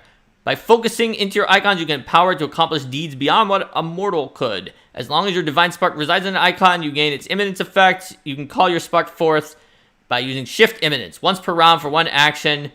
The icon softly glows with radiant light, emits subtle chimes that moves, or otherwise empowered in a way that matches your growing divinity, granting it the divine trait, granting you that icon's Imminence effects as long as your Divine Spark is empowering it. It is indivisible. It can empower only one icon at a time. You can shift Imminence to return your spark to the depths of your soul, leaving none of your icons empowered. Also, as a free action triggered when you roll initiative. While your spark dwells within an icon, you are able to to channel your divinity through the icon in a powerful Transcendence ability. Once per round, when your icon currently houses your Divine Spark, you unleash its Transcendence ability. If you're holding it for a weapon or wearing it for a worn or like the body, you can always do. So it gives you a special activity. Some are a free action or reaction instead of as an activity. Immediately after the effects of the Transcendence resolve, your Divine Spark is forcefully ejected from that icon into another icon of your choice. Humble Strikes. When you're wielding a simple weapon, increase the damage dice side of that weapon by 1 step. They did mention it's going to be encouraged to use simple weapons, and there we go. We get feats like expected. Root Epithet. At 3rd level, as your deeds give shape to a nascent divinity that's bonded with your soul, you come to bear an epithet, a word or phrase that reflects your story and that others come to call you by. Your epithets can each affect one of your icons, granting it additional capabilities. At 3rd level, gain a root epithet, which describes the core of your personality and affects the qualities of your body icon. If you're already trained in the granted skill, you become trained in a different skill of your choice as normal. Choose from the list below. Brave gives you athletics. After you spark Transcendence in your body carries you forward, allowing you to stride half your speed in a straight line towards the enemy.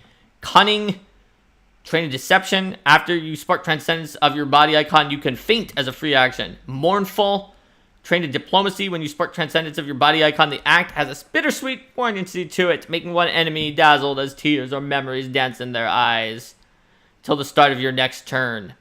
Alright, those are all pretty cool. Radiant, trained in diplomacy. Again, after you spark Transcendence, you inspire an ally within 30 feet to push on. Restoring hit points equal to 2 plus double your level, that they are then temporarily immune for 10 minutes. So there we go. We've got healing, we've got dazzle, we've got a feint, and we've got move towards your enemy. So I feel like dazzling is pretty good in the right situation, but all of them could be fun ones. Since you get this in your body first, that seems to me like it's encouraging me to take my body icon earlier in the fight so I can be sure to spark Transcendence and get these effects sooner. Skill increases and ability boost as normal. Ancestry feats as normal. 5th level, Spirit Striking. You deal 2 additional spirit damage with weapons and unarmed attacks in which you're an expert, increasing to 3 if you're a master and 4 if you're legendary. So that's basically weapon specialization, but it's spirit damage instead of weapon specialization. Weapon expertise. Same as usual for a martial. Dominion epithet. Your epithet has grown in power, giving you dominion over aspects usually reserved for the gods. Choose one for your weapon icon. Born of the bones of the earth. Gives you hefty hauler skill feat, and you can choose any spirit damage dealt by your exemplar abilities to be levitating segments of stone and bone to do bludgeoning with the earth trait. Your imminence on the weapon is when you critically succeed on a strike and the target of the critical hit is standing on a surface of earth or stone, is driven down and mired, is immobilized, and must succeed in an escape attempt against your class DC to end the immobilization. Creature doesn't become stuck if it is incorporeal, is liquid, or could otherwise escape without effort. So this one is definitely interesting. It's a 7th level ability, so it's a little later than most people get critical specialization effect, but not by much. But it seems like it does as much to pin the foe down, or more actually, than Trip, which was recently removed in the remaster from just automatically happening on a critical success without also having an additional saving throw. This will let you do that on a critical success without a saving throw. And so it's definitely a powerful effect to make them stuck there. They take at least 1 action to get out, possibly more. They could fail against your class DC, and they lose. Their multiple attack penalty is harmed whether they succeed or fail. Very, very strong. Imminence. Transcend, wound the world. 2 actions. In a 60-foot line, you make a jagged rift. All squares the line passes through permanently become difficult terrain, or greater if they were already difficult terrain. Each creature standing in the affected square at the time of this effect must succeed a reflex save or fall prone on a regular failure. That creatures that fall prone also take some amount of bludgeoning damage. Is not that much. It goes up to 66 at 17th level. The main effect is that they may be prone, and the line is difficult terrain. So especially if you're in a constrained area where they have to walk through the whole thing and it was already had some of it difficult terrain, or you can combo with someone who can make it difficult terrain, they're wrecked because they fall over, and even if they don't, it takes 3 squares to go through each one. If they can walk around the line, that's a little easier for them. So that's really cool. I like that one. Restless at the Tide gives you Underwater Marauder, and you can change it to be bludgeoning with the water trait for the spirit damage. You deal splash damage equal to the number of weapon damage dice to all creatures within 10 feet on a crit. That's cool. I like it. It's clearly not as powerful as making someone stuck down unless the fight is already so mired that nobody was going to move anyway, but it's just fun. I just like abilities that give splash damage overall. And the 2-action Transcendence is Seize Claim. All enemies within 60 feet must succeed a Fortitude save against your class DC and be swept up to 15 feet to another location of your choice within the affected area. Become off guard until the start of your next turn. It is forced movement. Then you smack somebody. So, I mean, that's pretty good. Especially if you start with an enemy within your reach, so you don't have to rely on one of them failing to have one within your reach. This is a large area. You're smacking someone with the strike, so basically, in some sense, it's only costing you like the 1 additional action to do all of that other movement. So, very cool. Peerless Under Heaven. So that is going to be changing your extra spirit damage to bludgeoning, slashing, or piercing damage. It's just like the very weapony battle one. Imminence, Divine Skilled Arms guides your weapon, granting it the critical specialization effect for its weapon group. So it's the normal critical specialization.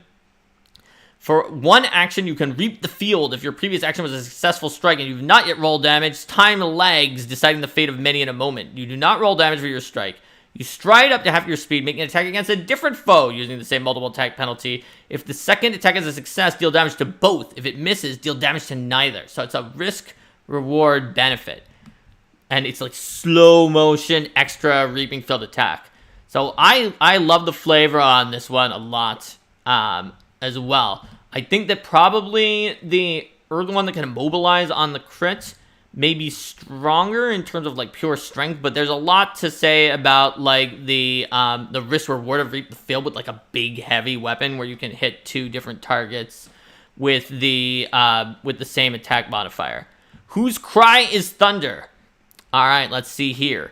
So this is going to give us electricity for our damage instead of spirit. Also, these will give bonuses against spirit effects to also apply to electricity trait. And I think the other ones did as well. Let's see what we've got here. Yes, we've got... oh yeah, this is actually instead of a skill feat. Any bonus to saves from exemplar abilities apply to electricity, and resistance applies to electricity damage.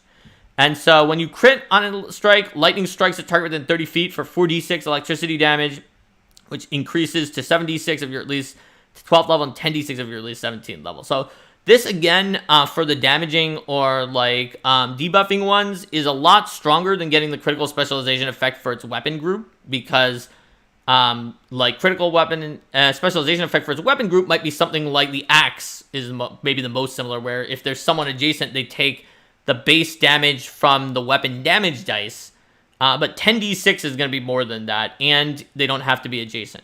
Admittedly, they do get a basic reflex save, though, and they could be able to take none if they are fortunate about it. But I do think that it's stronger than the other one. It's super cool, and it makes sense for lightning. It's like the critical effect of a shocking rune as well. Then there is 2-action Judgment from Clear Skies. Fire or hurl your weapon to become a line of booming lightning. Make a ranged strike against a creature within your weapon's first range increment, or 30 feet, whichever is further. If it is successful, the target each creature within 15 feet of it must make a basic fortitude save against your class DC, or take 1d6 electricity damage and 1d6 sonic damage. Eventually increases to 3d6 of each. Super cool. So if you think about this, when we compare it to a power attack could give us up to 19.5 points of damage. This is going to give us up to 21, and it hits other creatures as well. But they do get a fortitude save against it, whereas a power attack, they do not get an additional save. So there's a super chat from Helpful Drow that says, low-key, the grab and crit changes in Remaster buff monsters more than players restrained is scary, is what they said here. So, let's see. Moving onward to the next one is Resolve. That means we're going to get Master and Will saves at level 7. We get Expert Perception at level 9. And Expert Reflex saves at level 9 with a Divine Premonition. 9th level is where we are going to get our class DC up. And if we have Domain spells, they go up as well. 13th level, we get Martial Weapon Master and Unarmed Attacks and Simple Weapon.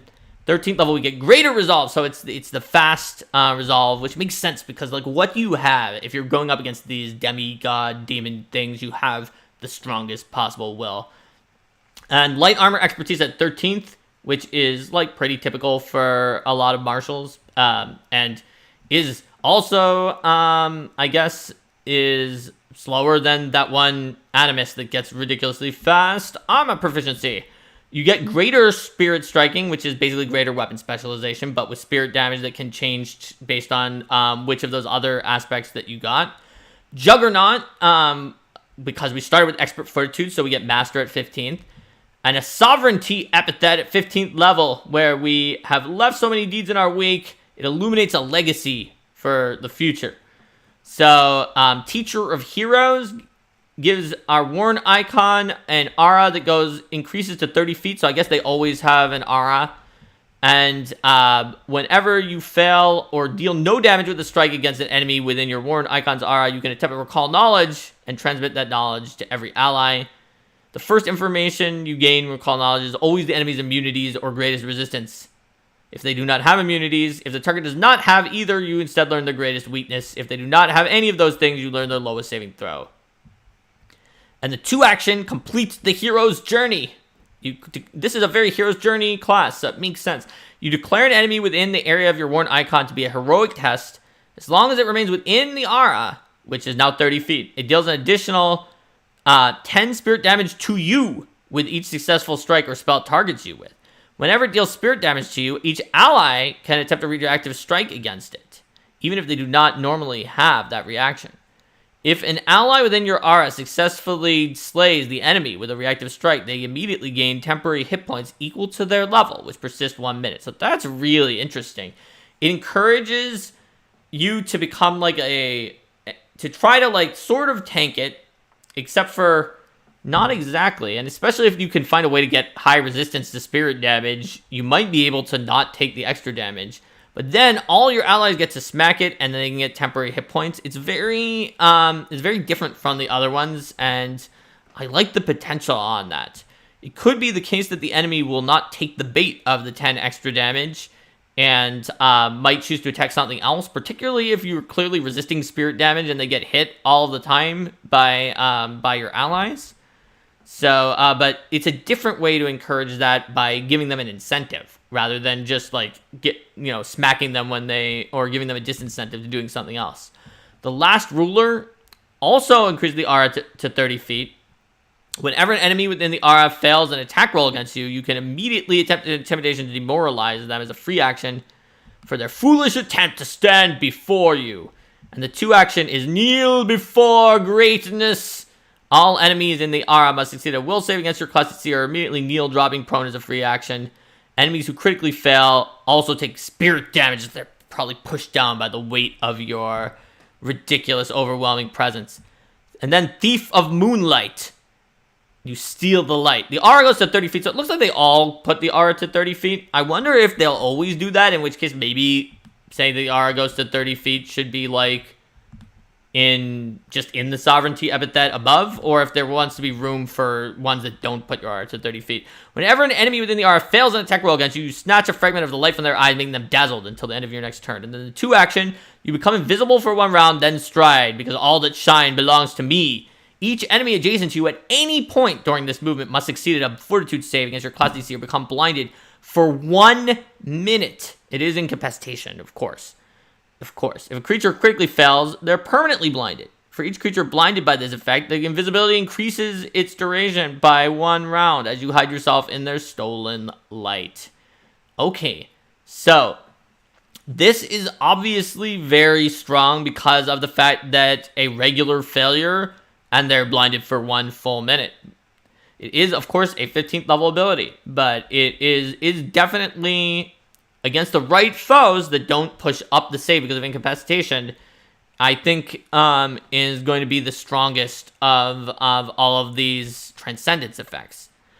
However, some of the imminence effects on the other ones are really cool. So at 17th level, you get Deific Mastery. So class DC and spell DC for your domain spells go up to Master, and Perception increases to Master. So that's actually interesting. I'm not sure that there's any other class that does not start at Expert in Perception or Save, but yet still eventually goes to Master in it. I may be wrong, but I'm not sure. Tamadeshti points out that the invisibility does not say it ends on hostile actions. I believe it doesn't. So that's why I said I think that's the strongest one, because if there are enough enemies around, which admittedly a solo boss is not your best situation, but you're going to 2 action to stride, get a greater invisibility. If anybody fails, you get a few rounds on that greater invisibility like effect, or a 4th level invisibility like effect. They get blinded for a minute. It's really good. It does mean that your transcendence on your worn item is really not useful for you against one foe who's much higher level than you, or really higher level than you at all. 19th level, you get Light Armor Mastery. So let's take a look at some icons. We've been waiting for these. They can be etched and upgraded, just like other items. And you can use them to make an existing magic item out of your icon. It makes them divine. So body icons. They accentuate your physical trait. So with an eye-catching spot, it's like a fetching beauty spot. It makes your beauty supernaturally enhanced. They take a -1 circumstance penalty to melee attack rolls against you at all times. That's pretty good. That is something that rarely do the enemies actually get that. So it sort of gives you more AC than, like, in a way that generally stacks with pretty much anything else that you have. And would definitely want to be part of AC build, but it's only melee. So ranged attacks and other attacks like that are not going to apply to it. And then you get a 2-action Captivating Charm where you can Fascinate, and it ends if you use a hostile action against the target, but not if you use a hostile action against their allies. It makes them fascinated by you until the start of your next turn. So make all eyes on you, and they have to cast their spells and do all of their concentrate actions on you. So gaze as sharp as steel makes your eyes glint with sharpness. It gives you a status bonus to perception checks and a status bonus to AC against ranged attacks. Now, being a status bonus to AC, there aren't other things that give that. So it's not as stackable, but it's a higher bonus. Ranged attacks are also probably less common than melee attacks. But if you're like the sniper type of exemplar, then maybe you're up against ranged attacks more often. Plus, the Transcend is one action, which makes it very usable. It's prediction, taking in movements around you to gain reactive strike until the beginning of your next turn. So that's actually kind of interesting. So it's actually a little bit weak, I guess, since you only gain reactive strike by spending an action to get it, whereas fighter just like kind of has reactive strike. So I think potentially if there's a way to get reactive strike on a multi-class feat, that you might like want to retrain out of this at higher levels due to the fact that reactive strike with the action economy has some issues. People in chat, Alrain mentioned Diarmid's Mull from Celtic mythology, and yeah, that Diarmid of the spot was definitely what I was thinking of when I saw that ability as well. Scar of the Survivor, you're scarred to testament to your resilience. Gain the benefits of Die Hard and a +1 status bonus to Fortitude saves. And for one action, your wounds knit, shot with hardly a scratch. You regain 1d8 hit points, and every 2 levels it goes up by 1d8. So this seems like it's missing a frequency, because otherwise you just heal up like pretty much all the time. Let me look back to the shift imminence. So it says you can shift imminence. It doesn't say that the imminence goes away when you're outside of an encounter. And even if it did, that would encourage you to like leave an enemy that was badly hurt so that you could heal up. So it's probably missing a frequency, I shall assume. Skin hard as horn. Your skin is like a suit of armor. You gain resistance to bludgeoning, slashing, or piercing damage, your choice, equal to half your level. Make it choice when you gain the icon. It doesn't apply against critical hits because they found your weak point.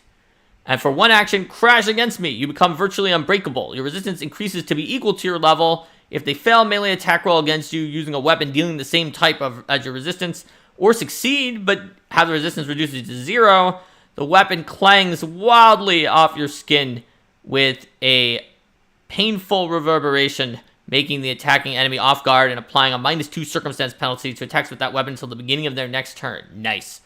So obviously, that is going to give you some good resistance. It probably wants to change to be equal to, I would say, 1+ the amount that it currently is. Not because I think that the amount is too low, but so that at first level, it gives you 1 and not 0 when you are using the Imminence ability, and gives you 2 and not 1 when you use the Transcend ability. The other option would be to say that Imminence was half rounded up, but then the Transcend ability would increase it. So that's why I'm thinking it might want to increase to be 1+. Again, not because I think it's too weak with the amount that it is now, but specifically edge effects for first level. Because you do get all these at your first level. So Barrow's Edge. Imminence is 1 persistent spirit damage per weapon damage die on all of your strikes. And Transcend is Drink of My Foes. For one action, your last action was a successful strike with the Barrow's Edge. Your blade glows and absorbs your foe's vitality, and you regain hit points equal to half the damage that you dealt. So that is also probably missing a frequency. And the ability to make it be half of whatever you dealt no matter what is obviously extremely cool and extremely good. I think that the name of Barrow's Edge, specifically being the one that's draining the life force here, is probably a reference to Practical Guide to Evil, where there's like a Barrow Blade or Barrow something, who's one of the villains that's in there, who took a sword from the Barrow that lets him drink people's souls. Given the proclivities of the class's author towards liking that series, that is my guess. Otherwise, a Barrow wouldn't necessarily tell you that it was going to do that effect exactly like that. Loving these names. Let's look at Fated Shot. Your weapon icon deals 1 additional spirit damage per weapon damage die to creatures it strikes. Okay, so obviously this is normally worse than dealing the persistent damage, but if you're expecting to hit the target many times in a row, it could actually be better because the persistent damage isn't cumulative when you hit them many times in a row. Transcend is Rain of 7 Lights. We do a shower and a 5-foot burst within 60 feet. Each creature in the area needs a basic reflex save against your class DC or take spirit damage equal to your strike damage. Or with your weapon icon, if you're deadly or fatal and they critically fail, roll the spirit damage they take using the adjusted damage. You can choose before using this to give it non-lethal if you want to put them into a peaceful slumber. So that's pretty cool. And it requires a ranged weapon, by the way. It does say your missiles shine as they fly through the air. And the barrel's edge has to be a melee, slashing, or piercing weapon. Gleaming Blade is a sword or knife. It deals 2 additional spirit damage per weapon damage die to creatures it strikes. So it's just more than the arrow one, and is definitely going to do the most for your imminence, because persistent damage is not something that you can stack up with multiple hits. If you were not doing multiple hits, the persistent damage can potentially do more damage over time if you leave them alone. Transcend Mirrored Spirit Strike for 2 actions. Make 2 strikes, each using current multiple attack penalty against the same target. Okay. Very few things are going to let us use a greatsword against the same target with both strikes with the same multiple attack penalty. Let's see what it says next. If they're made with a weapon that doesn't have the agile trait, the second strike takes a -2 penalty. Okay. If both attacks hit, you combine their damage, which is all dealt as spirit damage. You add precision damage only one. So this is double slice, but also with a greatsword. This is extraordinarily powerful.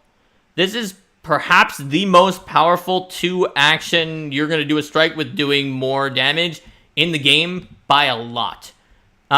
Mainly because of the fact that it can give you your 2-handed weapon twice.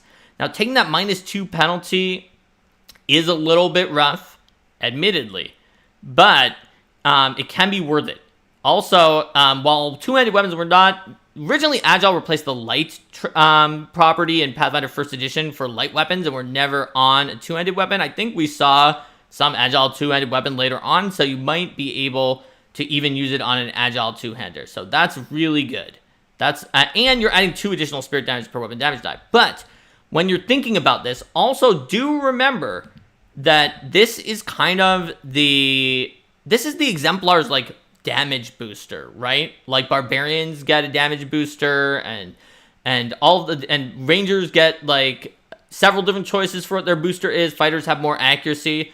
So remember that they are with your damage booster is being sort of subsumed by all of this. So having the best 2-action ability as your Transcend, like maybe it should have that and do additional spirit damage, because it definitely isn't as much extra damage as, say, a barbarian deals. You do have a lot of different imminences and transcends, though.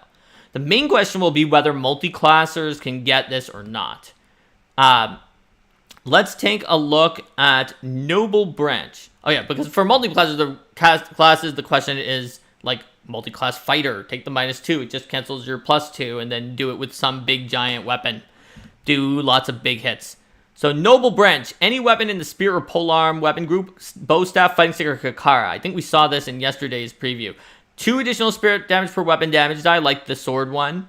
And it's going to, for 1 action, pulse energy to make them take spirit damage equal to your weapon damage die again.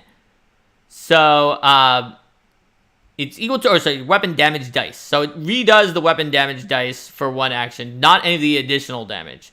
So, for example, if you hit them, you can do... This actually maybe is even stronger than the Gleaming Blade ability, because you only have to commit to it if you've already hit. And so, like, let's say that... Now, it's with the types of weapons that are typically smaller. You can't get... I don't think any of these things is actually a D12.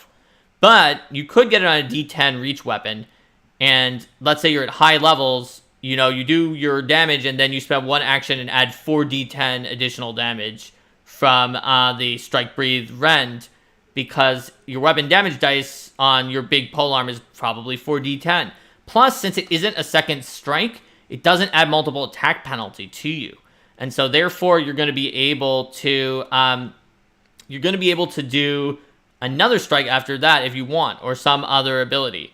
However, keep in mind that you only actually get the imminence and transcend effects, I believe, of the one that is currently active. And so when you do use either of these abilities, it's turning off your imminence effect as well. So we have to take that into account when we're considering what's going on here. And all of these have been very strong transcend effects because, well, when we move off of them, we don't have the imminence. We have some different imminence. All right, so moving onward, we've got Titan's Breaker. Any weapon, melee weapon in the club, hammer, or axe group. And Shadow Dragon figured out, well, I knew there was one. Normally, there weren't supposed to ever be an Agile two-hander, but I knew that there had eventually been, since Agile sort of was just like, we can't call it light, because the light trait is things that shine with light, but this is for light weapons that are light bulk, and it kind of, like, moved past its design guide at some point later on. Tamadeschi points out if they're weak to spirit damage, the persistent one can be very strong over time. Absolutely. Although, if they're weak to spirit damage and you can hit them several times on the same turn, you can make them take the spirit damage as well. It all depends on how likely you are to basically not strike them on a later turn. Also, when I was thinking about it, the persistent damage is better than you think if you're planning on transcending out of the weapon, because you just do the persistent damage now and then it keeps going. Whereas once you transcend out of the weapon and are not getting the imminence effect, I think that's right, that you only have the imminence of the one that's currently active, then you lose the bonus damage on the other one. So in that case, it actually is one of the times that persistent damage could be at its best relative to bonus damage. So the club hammer one is also 2 spirit damage per weapon damage die, and constructs are not immune to it, and objects, and it bypasses all of their hardness. It also is so dense that you make a melee strike for 2 actions that counts as 2 attacks. If it hits, your additional spirit damage increases to 4 plus an extra die of weapon damage.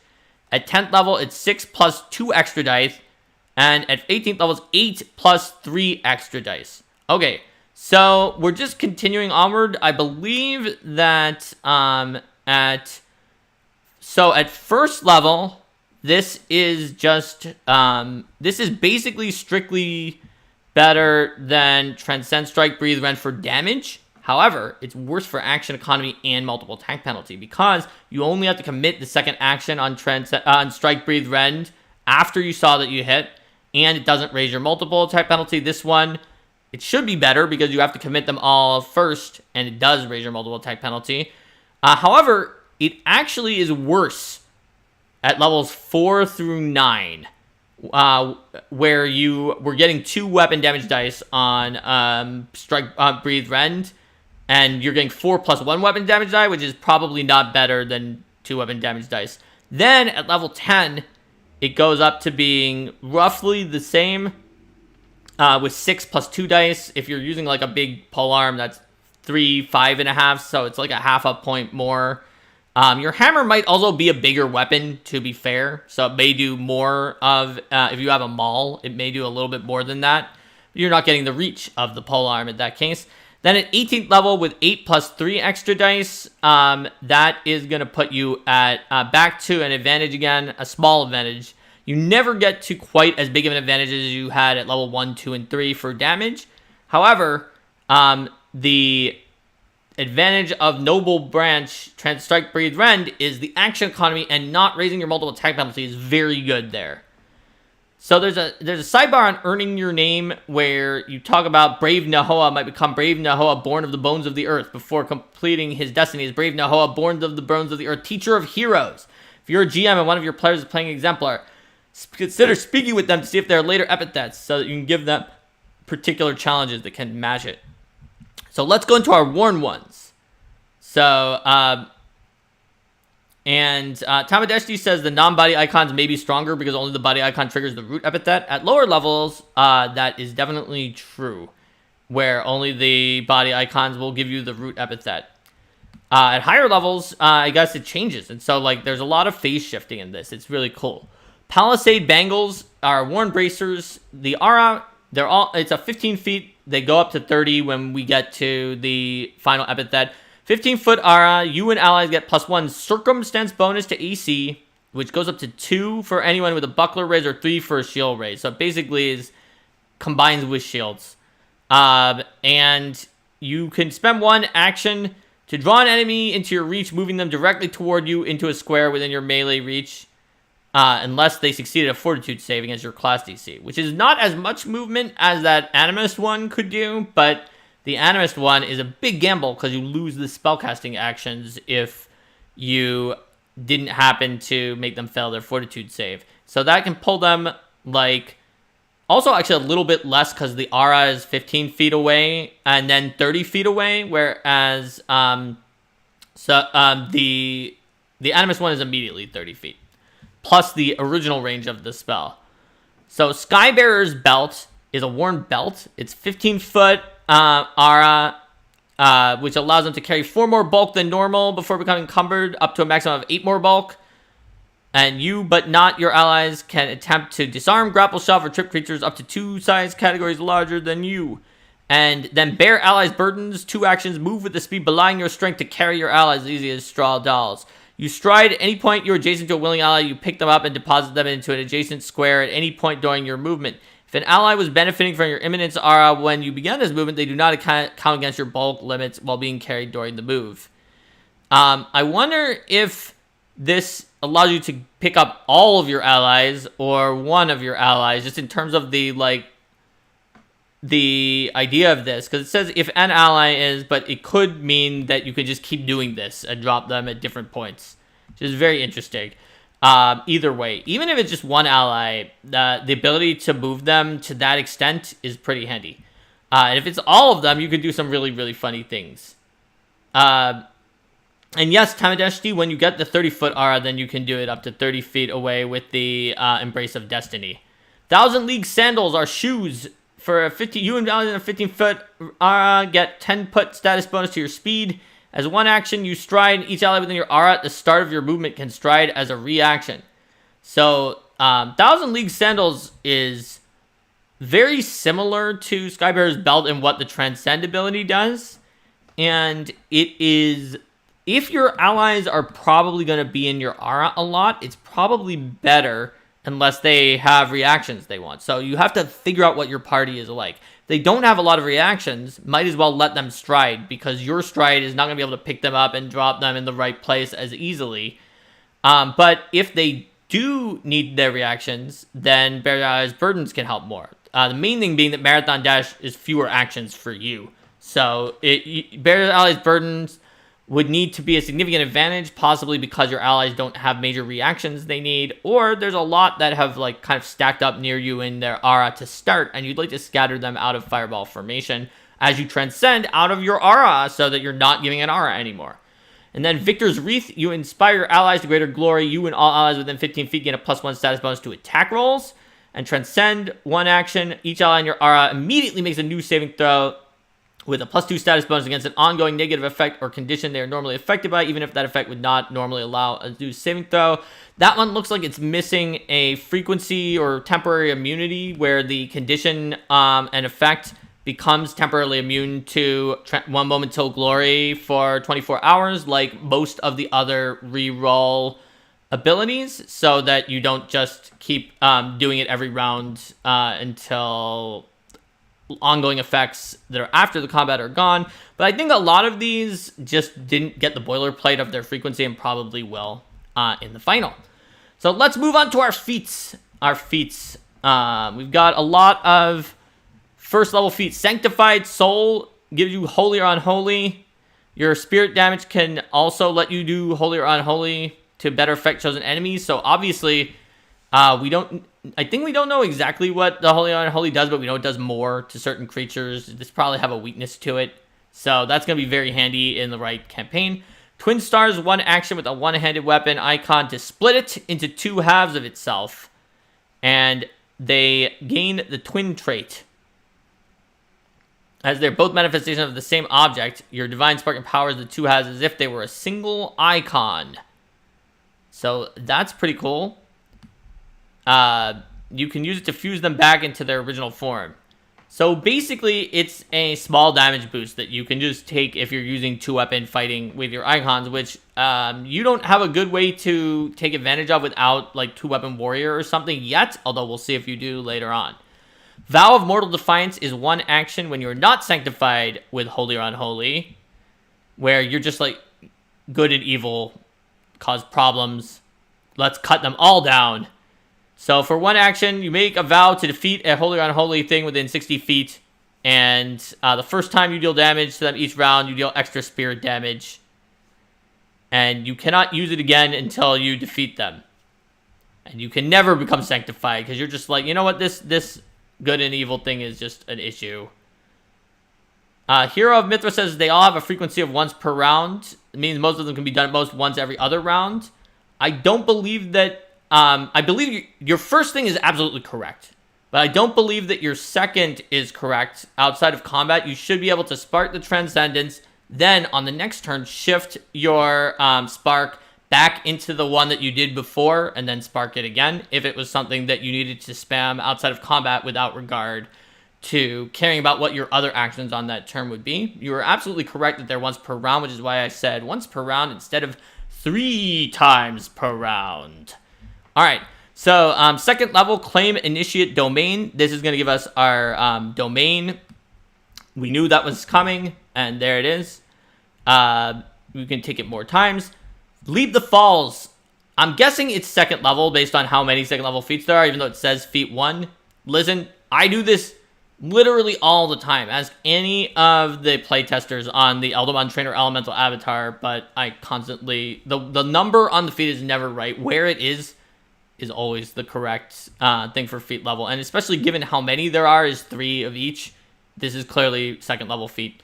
It's going to give us Powerful Leap and Quick Leap as body icon imminence. Then Thorns of Mortality, second level, is going to give us an imminence effect for weapon icon. When we damage an enemy, our power lingers within them as barbs. When they would regain hit points, they must make a will save. And if they critically fail, they gain none. If they fail, they gain half. And if they succeed, they gain full. The barbs then dissipate. Or after a minute, if they never get healing. That's cool. So you can make it harder for them to heal. I think that would fit well with the Vow of Mortal Defiance against like angels or other healing divine things. You're just like, you know what? No. This is not going to happen. Tomadashti also asked about that first or second level feat. It's pretty clearly a second level feat to me. Obviously, it's technically ambiguous, but there's 3 at each of these levels. They wouldn't have done 4, 2, 3. Hurl at the horizon, weapon icon. Your weapon becomes thrown 15 or increases its thrown by 10 as an imminence. That's neat. Always like throwing things really far. Only the worthy. When you release your Warner weapon icon, you can spend an action to command it to remain motionless. While motionless, it can be moved only if 8,000 pounds of pressure are applied to it. For creatures uses athletics to force open the die icon with a DC equal to your class DC. You can release your icon over an adjacent prone enemy to hold them down with the icon's motionlessness. While so released, you can't use the icon, but the enemy must succeed an athletics check to stand or to move. It automatically flies back to your hand when the effect is broken, or if you spend an interact action to hold out a hand and draw it back. So this one seems like it may have an issue in that after the playtest, when we changed what untrained was, so that it does not add your level anymore, it became infeasible to use a skill check as a defense against an effect, because otherwise many things that do not have that skill check can be messed up, and they just fail automatically. So for example, if you knock a creature prone and then put this on it, it does not have athletics. After a few levels, they will never escape. So you can just all move back from them out of their range and kite them until they die. So this probably needs a means other than athletics to resist against the part where you pin them down. I think escape is probably, since literally it's the kind of thing you would escape from. Where if you do the escape instead of the athletics, it's not that you moved Mjolnir, it's that you like wriggled out from under Mjolnir using your attack roll or acrobatics check to do so. And that's probably what you want. I love this though. This is exactly what you want to be able to do to be Thor, or with Excalibur, or not Excalibur. That was the sword from the Link. The Sword in the Stone, which is a different sword. Through the needle's eye, your shot flies with perfection your will demands. 2 actions. Make a strike with your weapon icon. If it's successful, must succeed at a fortitude save or be blinded for a round or until they use an interact action to clear it. And it's a transcend for a ranged weapon. So that can be a fun one where you can mess around with their action economy. Especially fun if you also can like pin them to the ground with a critical specialization on the bow, then it's going to be very annoying for them. Motionless Cutter, 6th level. Your weapon icon is a melee weapon that deals slashing damage. Transcend, severing 4 dragonfly wings. 3 actions. Make a strike with your weapon icon. If it's successful, make an additional strike against another target. Your multiple attack penalty does not apply, but you take a -2 for each other attack you have made. Continue doing this until you've made 4 strikes or miss, whichever comes first. So it's basically a bargain bin whirlwind strike, but it's bargain bin because it's like 10 levels lower or whatever than whirlwind strike. And it can be a good way to slice through mooks like butter. Reactive Strike is a 6th level feat, and it totally is in here. And I feel like once you have it, then you do not need the icon that makes you spend an action to get it. Maybe that icon should like give you something else if you already have Reactive Strike. Like, let me go back to it again. Now that I see that we also have in-class Reactive Strike. Like, where is the one that gives us Reactive Strike? It's one of the body ones, right? It's the Gaze Sharp as Steel. Maybe the idea with it is that since we can see the swiftest arrow in flight, that it's supposed to be giving us Reactive Strike that we can somehow use like out to range with a ranged attack. I'm not sure. Maybe it can do that if you already have Reactive Strike. Maybe it's meant to be if you don't want to take the 6th level feat. But the action cost of it means that it is pretty steep. But like spending a 1 action to set up for like a more ranged Reactive Strike maybe could be a thing to do. So 6th level, Binding Serpent Celestial Arrow. 2 action Transcend Coiling Serpents. Make a strike with your weapon icon. If the strike successfully deals damage, the target must succeed at a reflex save against your class DC, or it transforms into a multitude of ethereal snakes that immobilizes them until they can escape. So that's very nasty. Again, just anytime you can immobilize something until it escapes, especially like on a regular hit, it's super nasty because of the fact that at best they spent an action and now their multiple attack penalty is down. Although, I don't know, I guess in the remaster, maybe it changes so that it doesn't have the attack trait.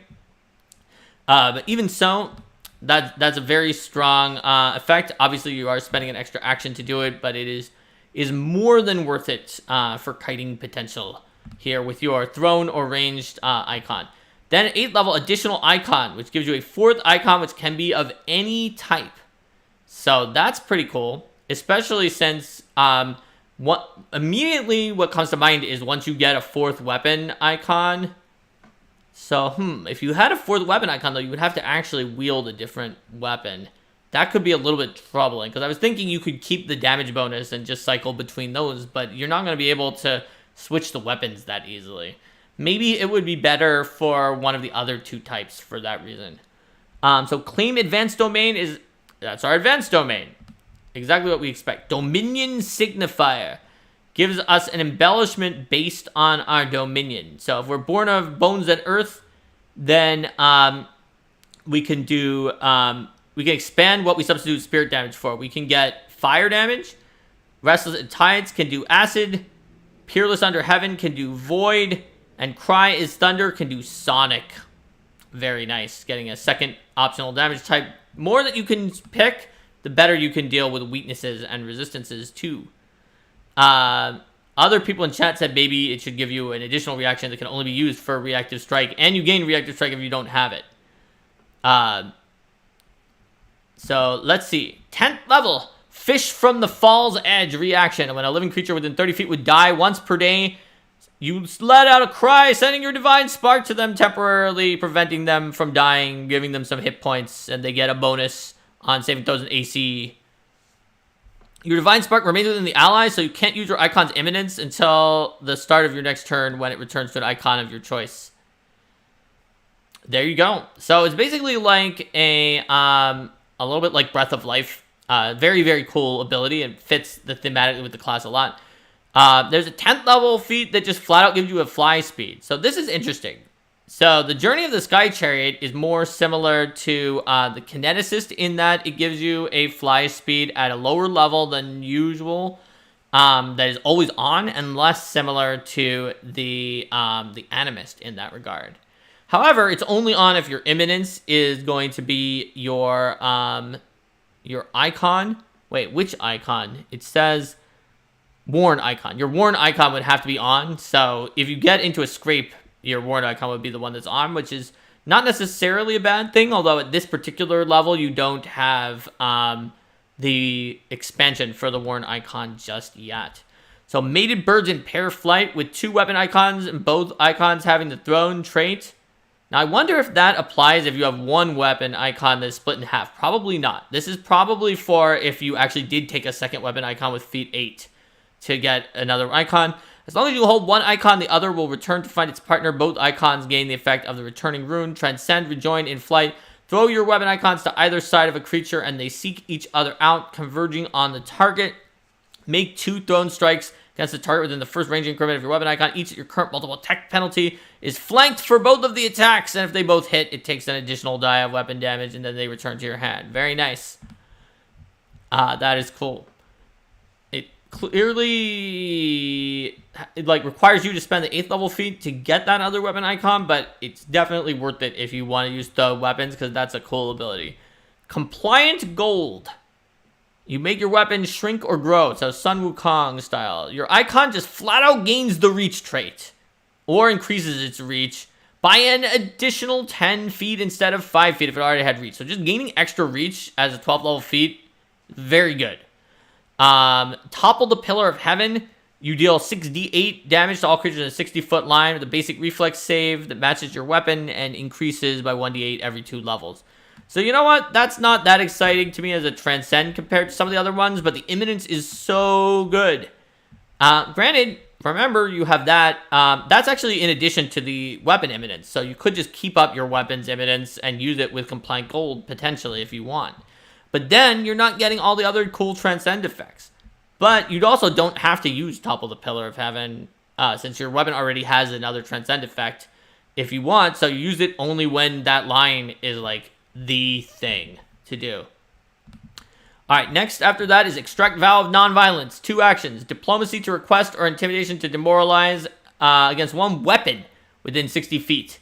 Even though most weapons are inanimate and mindless, you somehow affect them using the creature wielding the weapon, or moderate for its level otherwise.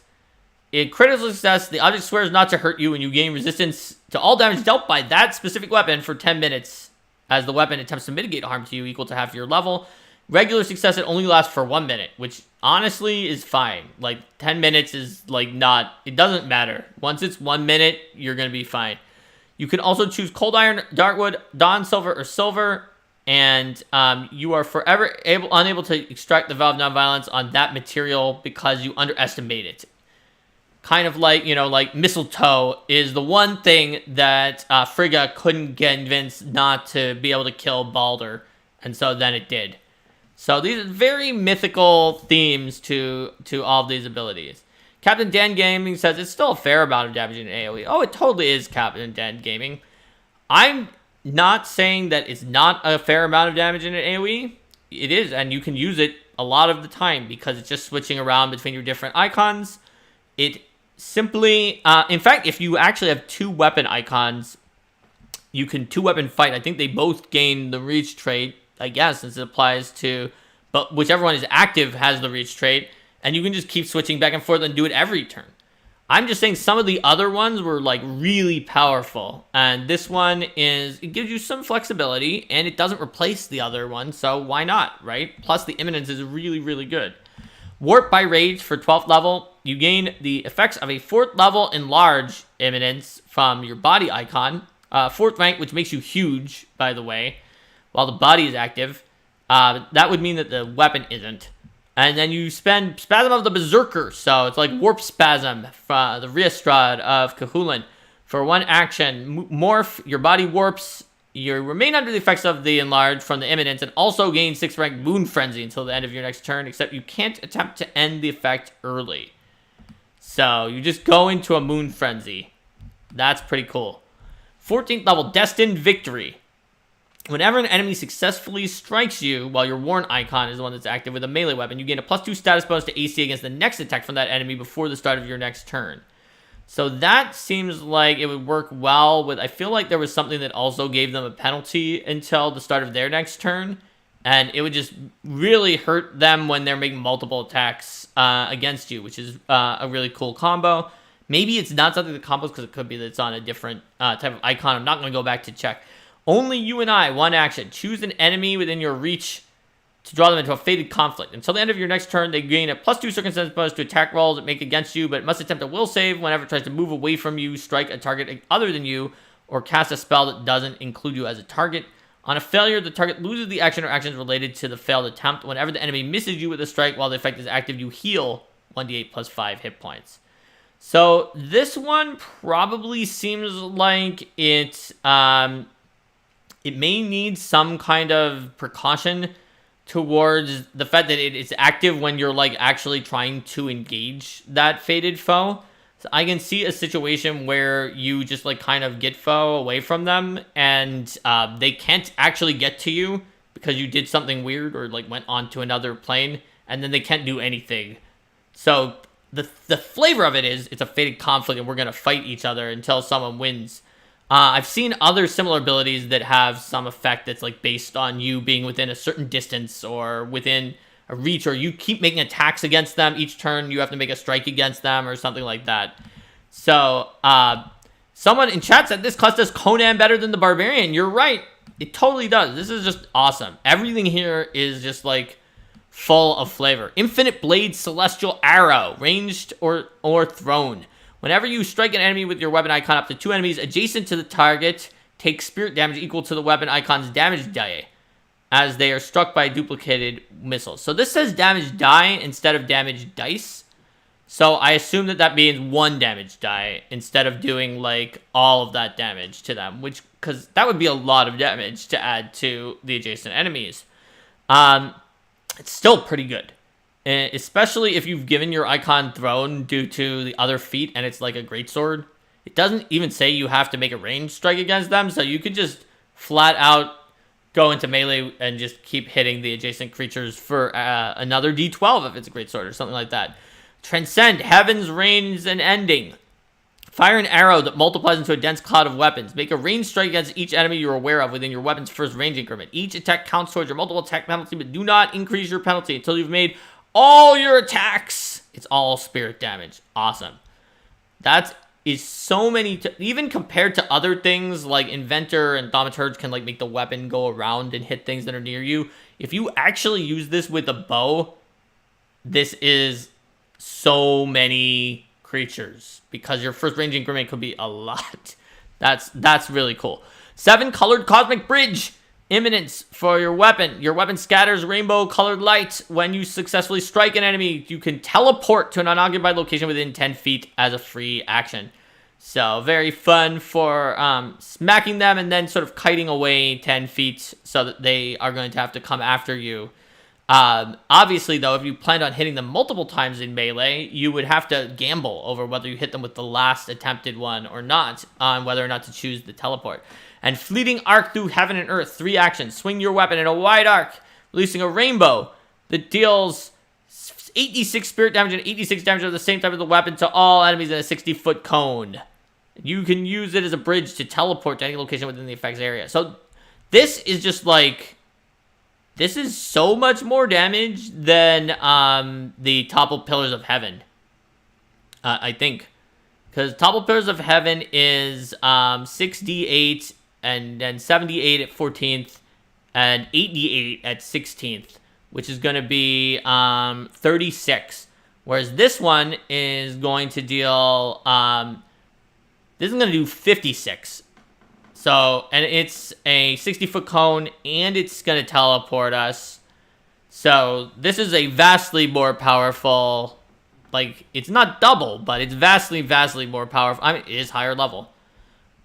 But compared to other AoE effects where you get them at levels and the other ones keep scaling, it's very strong, but then it doesn't scale. So, it then becomes worse at very high levels. So, that's an interesting effect. It may be that you want to take this and then retrain out of it later on. Or maybe it could do a lower amount of damage initially and scale up the damage as it went forward. There's lots of possibilities here. Strike, rivers, seas, winds. Once per hour, see text. Create one of the following spell effects, but you can't create effects more than once per hour, and you can't perform a given effect more than once per day.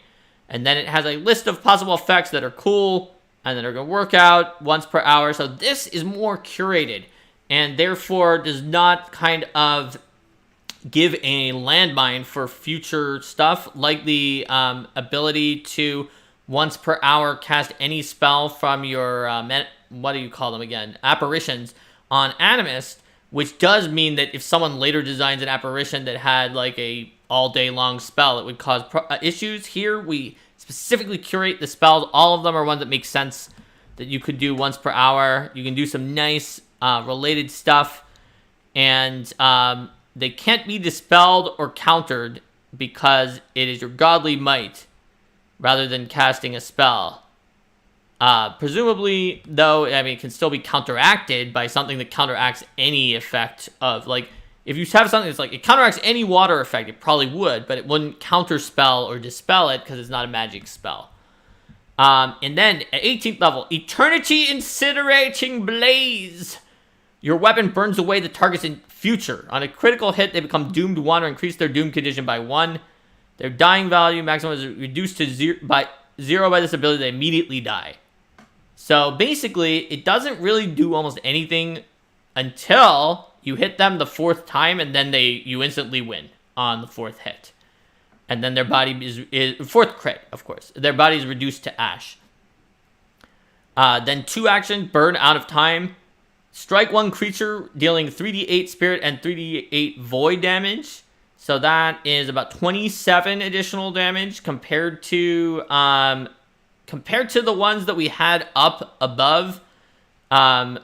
We could do at most, I believe, 26 additional damage with the 12 weapons on the sword one. If this reduces them to 0 hit points, it's immediately killed in the recent past, erasing the consequences of their recent actions. If they died, if a creature died within the last round as a result of the incinerated target's actions, they return to life with 5d8 hit points at the location they died, as if the death is retroactively undone. I see. So that could be scary for a moment until it specifically said it only brings things back to life. So it doesn't erase any of the other consequences of their actions. That's a line of flavor text that I think might wind up causing some people online to debate. No, it erases all of their consequences because it says it erases their consequences, even though what it intends to say is only that it erases the death. That's super cool, and obviously it's very Balefire Wheel of Time type situation.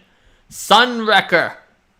Your weapon capable of striking any light out of the sky. On a critical hit with the weapon, it creates a second rank darkness on the target of the effect or of the attack, and 2 actions, break the sun's legs. You slash over the brightest source of light, whether it's a torch or the sun in the sky. A gash appears over the light source, visible to all, and devours the light. The area within a 120-foot burst around you takes the effect of a 9th level darkness. For 1 minute, the stolen light is channeled to your eyes. You gain greater dark vision for the duration of the effect. And then lastly, 20th level, cutting without blade. Your icons disintegrate into golden light. You can place your Divine Spark into any object in your possession, even a non-threatening object, like a single strand of grass, to transform it into a fully functional copy of your icon made of pure Divine Radiance. You can do this as a free action immediately before or after striking with or otherwise using the icon. So that is pretty cool. It seems like... So what does that mean for us? Does that mean that we could have a weapon that's like a bow that's out? Or no, or maybe like a shield. We're holding a shield. We're going to raise the shield. and then we turn the shield into a greatsword immediately before striking with it. Like, so that we have a shield and a greatsword, or potentially a bow that turns into a greatsword. I think that's what we're doing here, specifically. Also, like, I guess if you want to wear something that's not your worn icon. But I think the main benefit here would be that it essentially lets you be holding something else, and then you are also kind of holding your big giant two-handed icon, because you would clearly use this with a two-handed icon. Or I guess two-weapon fighting, if you're doing the two-weapon fighting combination. You can probably make both of the icons, although that gets weird for whether you meet the requirements of holding two things, since you only got them right before you struck or otherwise use them. You probably would be intended to work. And then 20th level, place beyond mortality once per day. If you have a focus pool, you cease aging when you would die for any reason, expend all your focus points, and you survive at 0 hit points, purged of any negative conditions. Healing yourself to half of your total hit points, standing back up in your current square, instantly summoning your weapon icon to your hand, and shifting your imminence to any of your icons. And that's interesting. I wonder if that means that people might want to even kill you on purpose if you have really bad negative conditions that they need you back quickly. It's like, well, you know, what's the name? Rokoa is dying and has all the negative conditions. We could heal Rokoa, but Rokoa is going to come back with all those conditions. So instead, this is it. We know this is the big fight for the day. It is once per day. So let's just kill Rokoa so that Rokoa can come back instead with the conditions removed.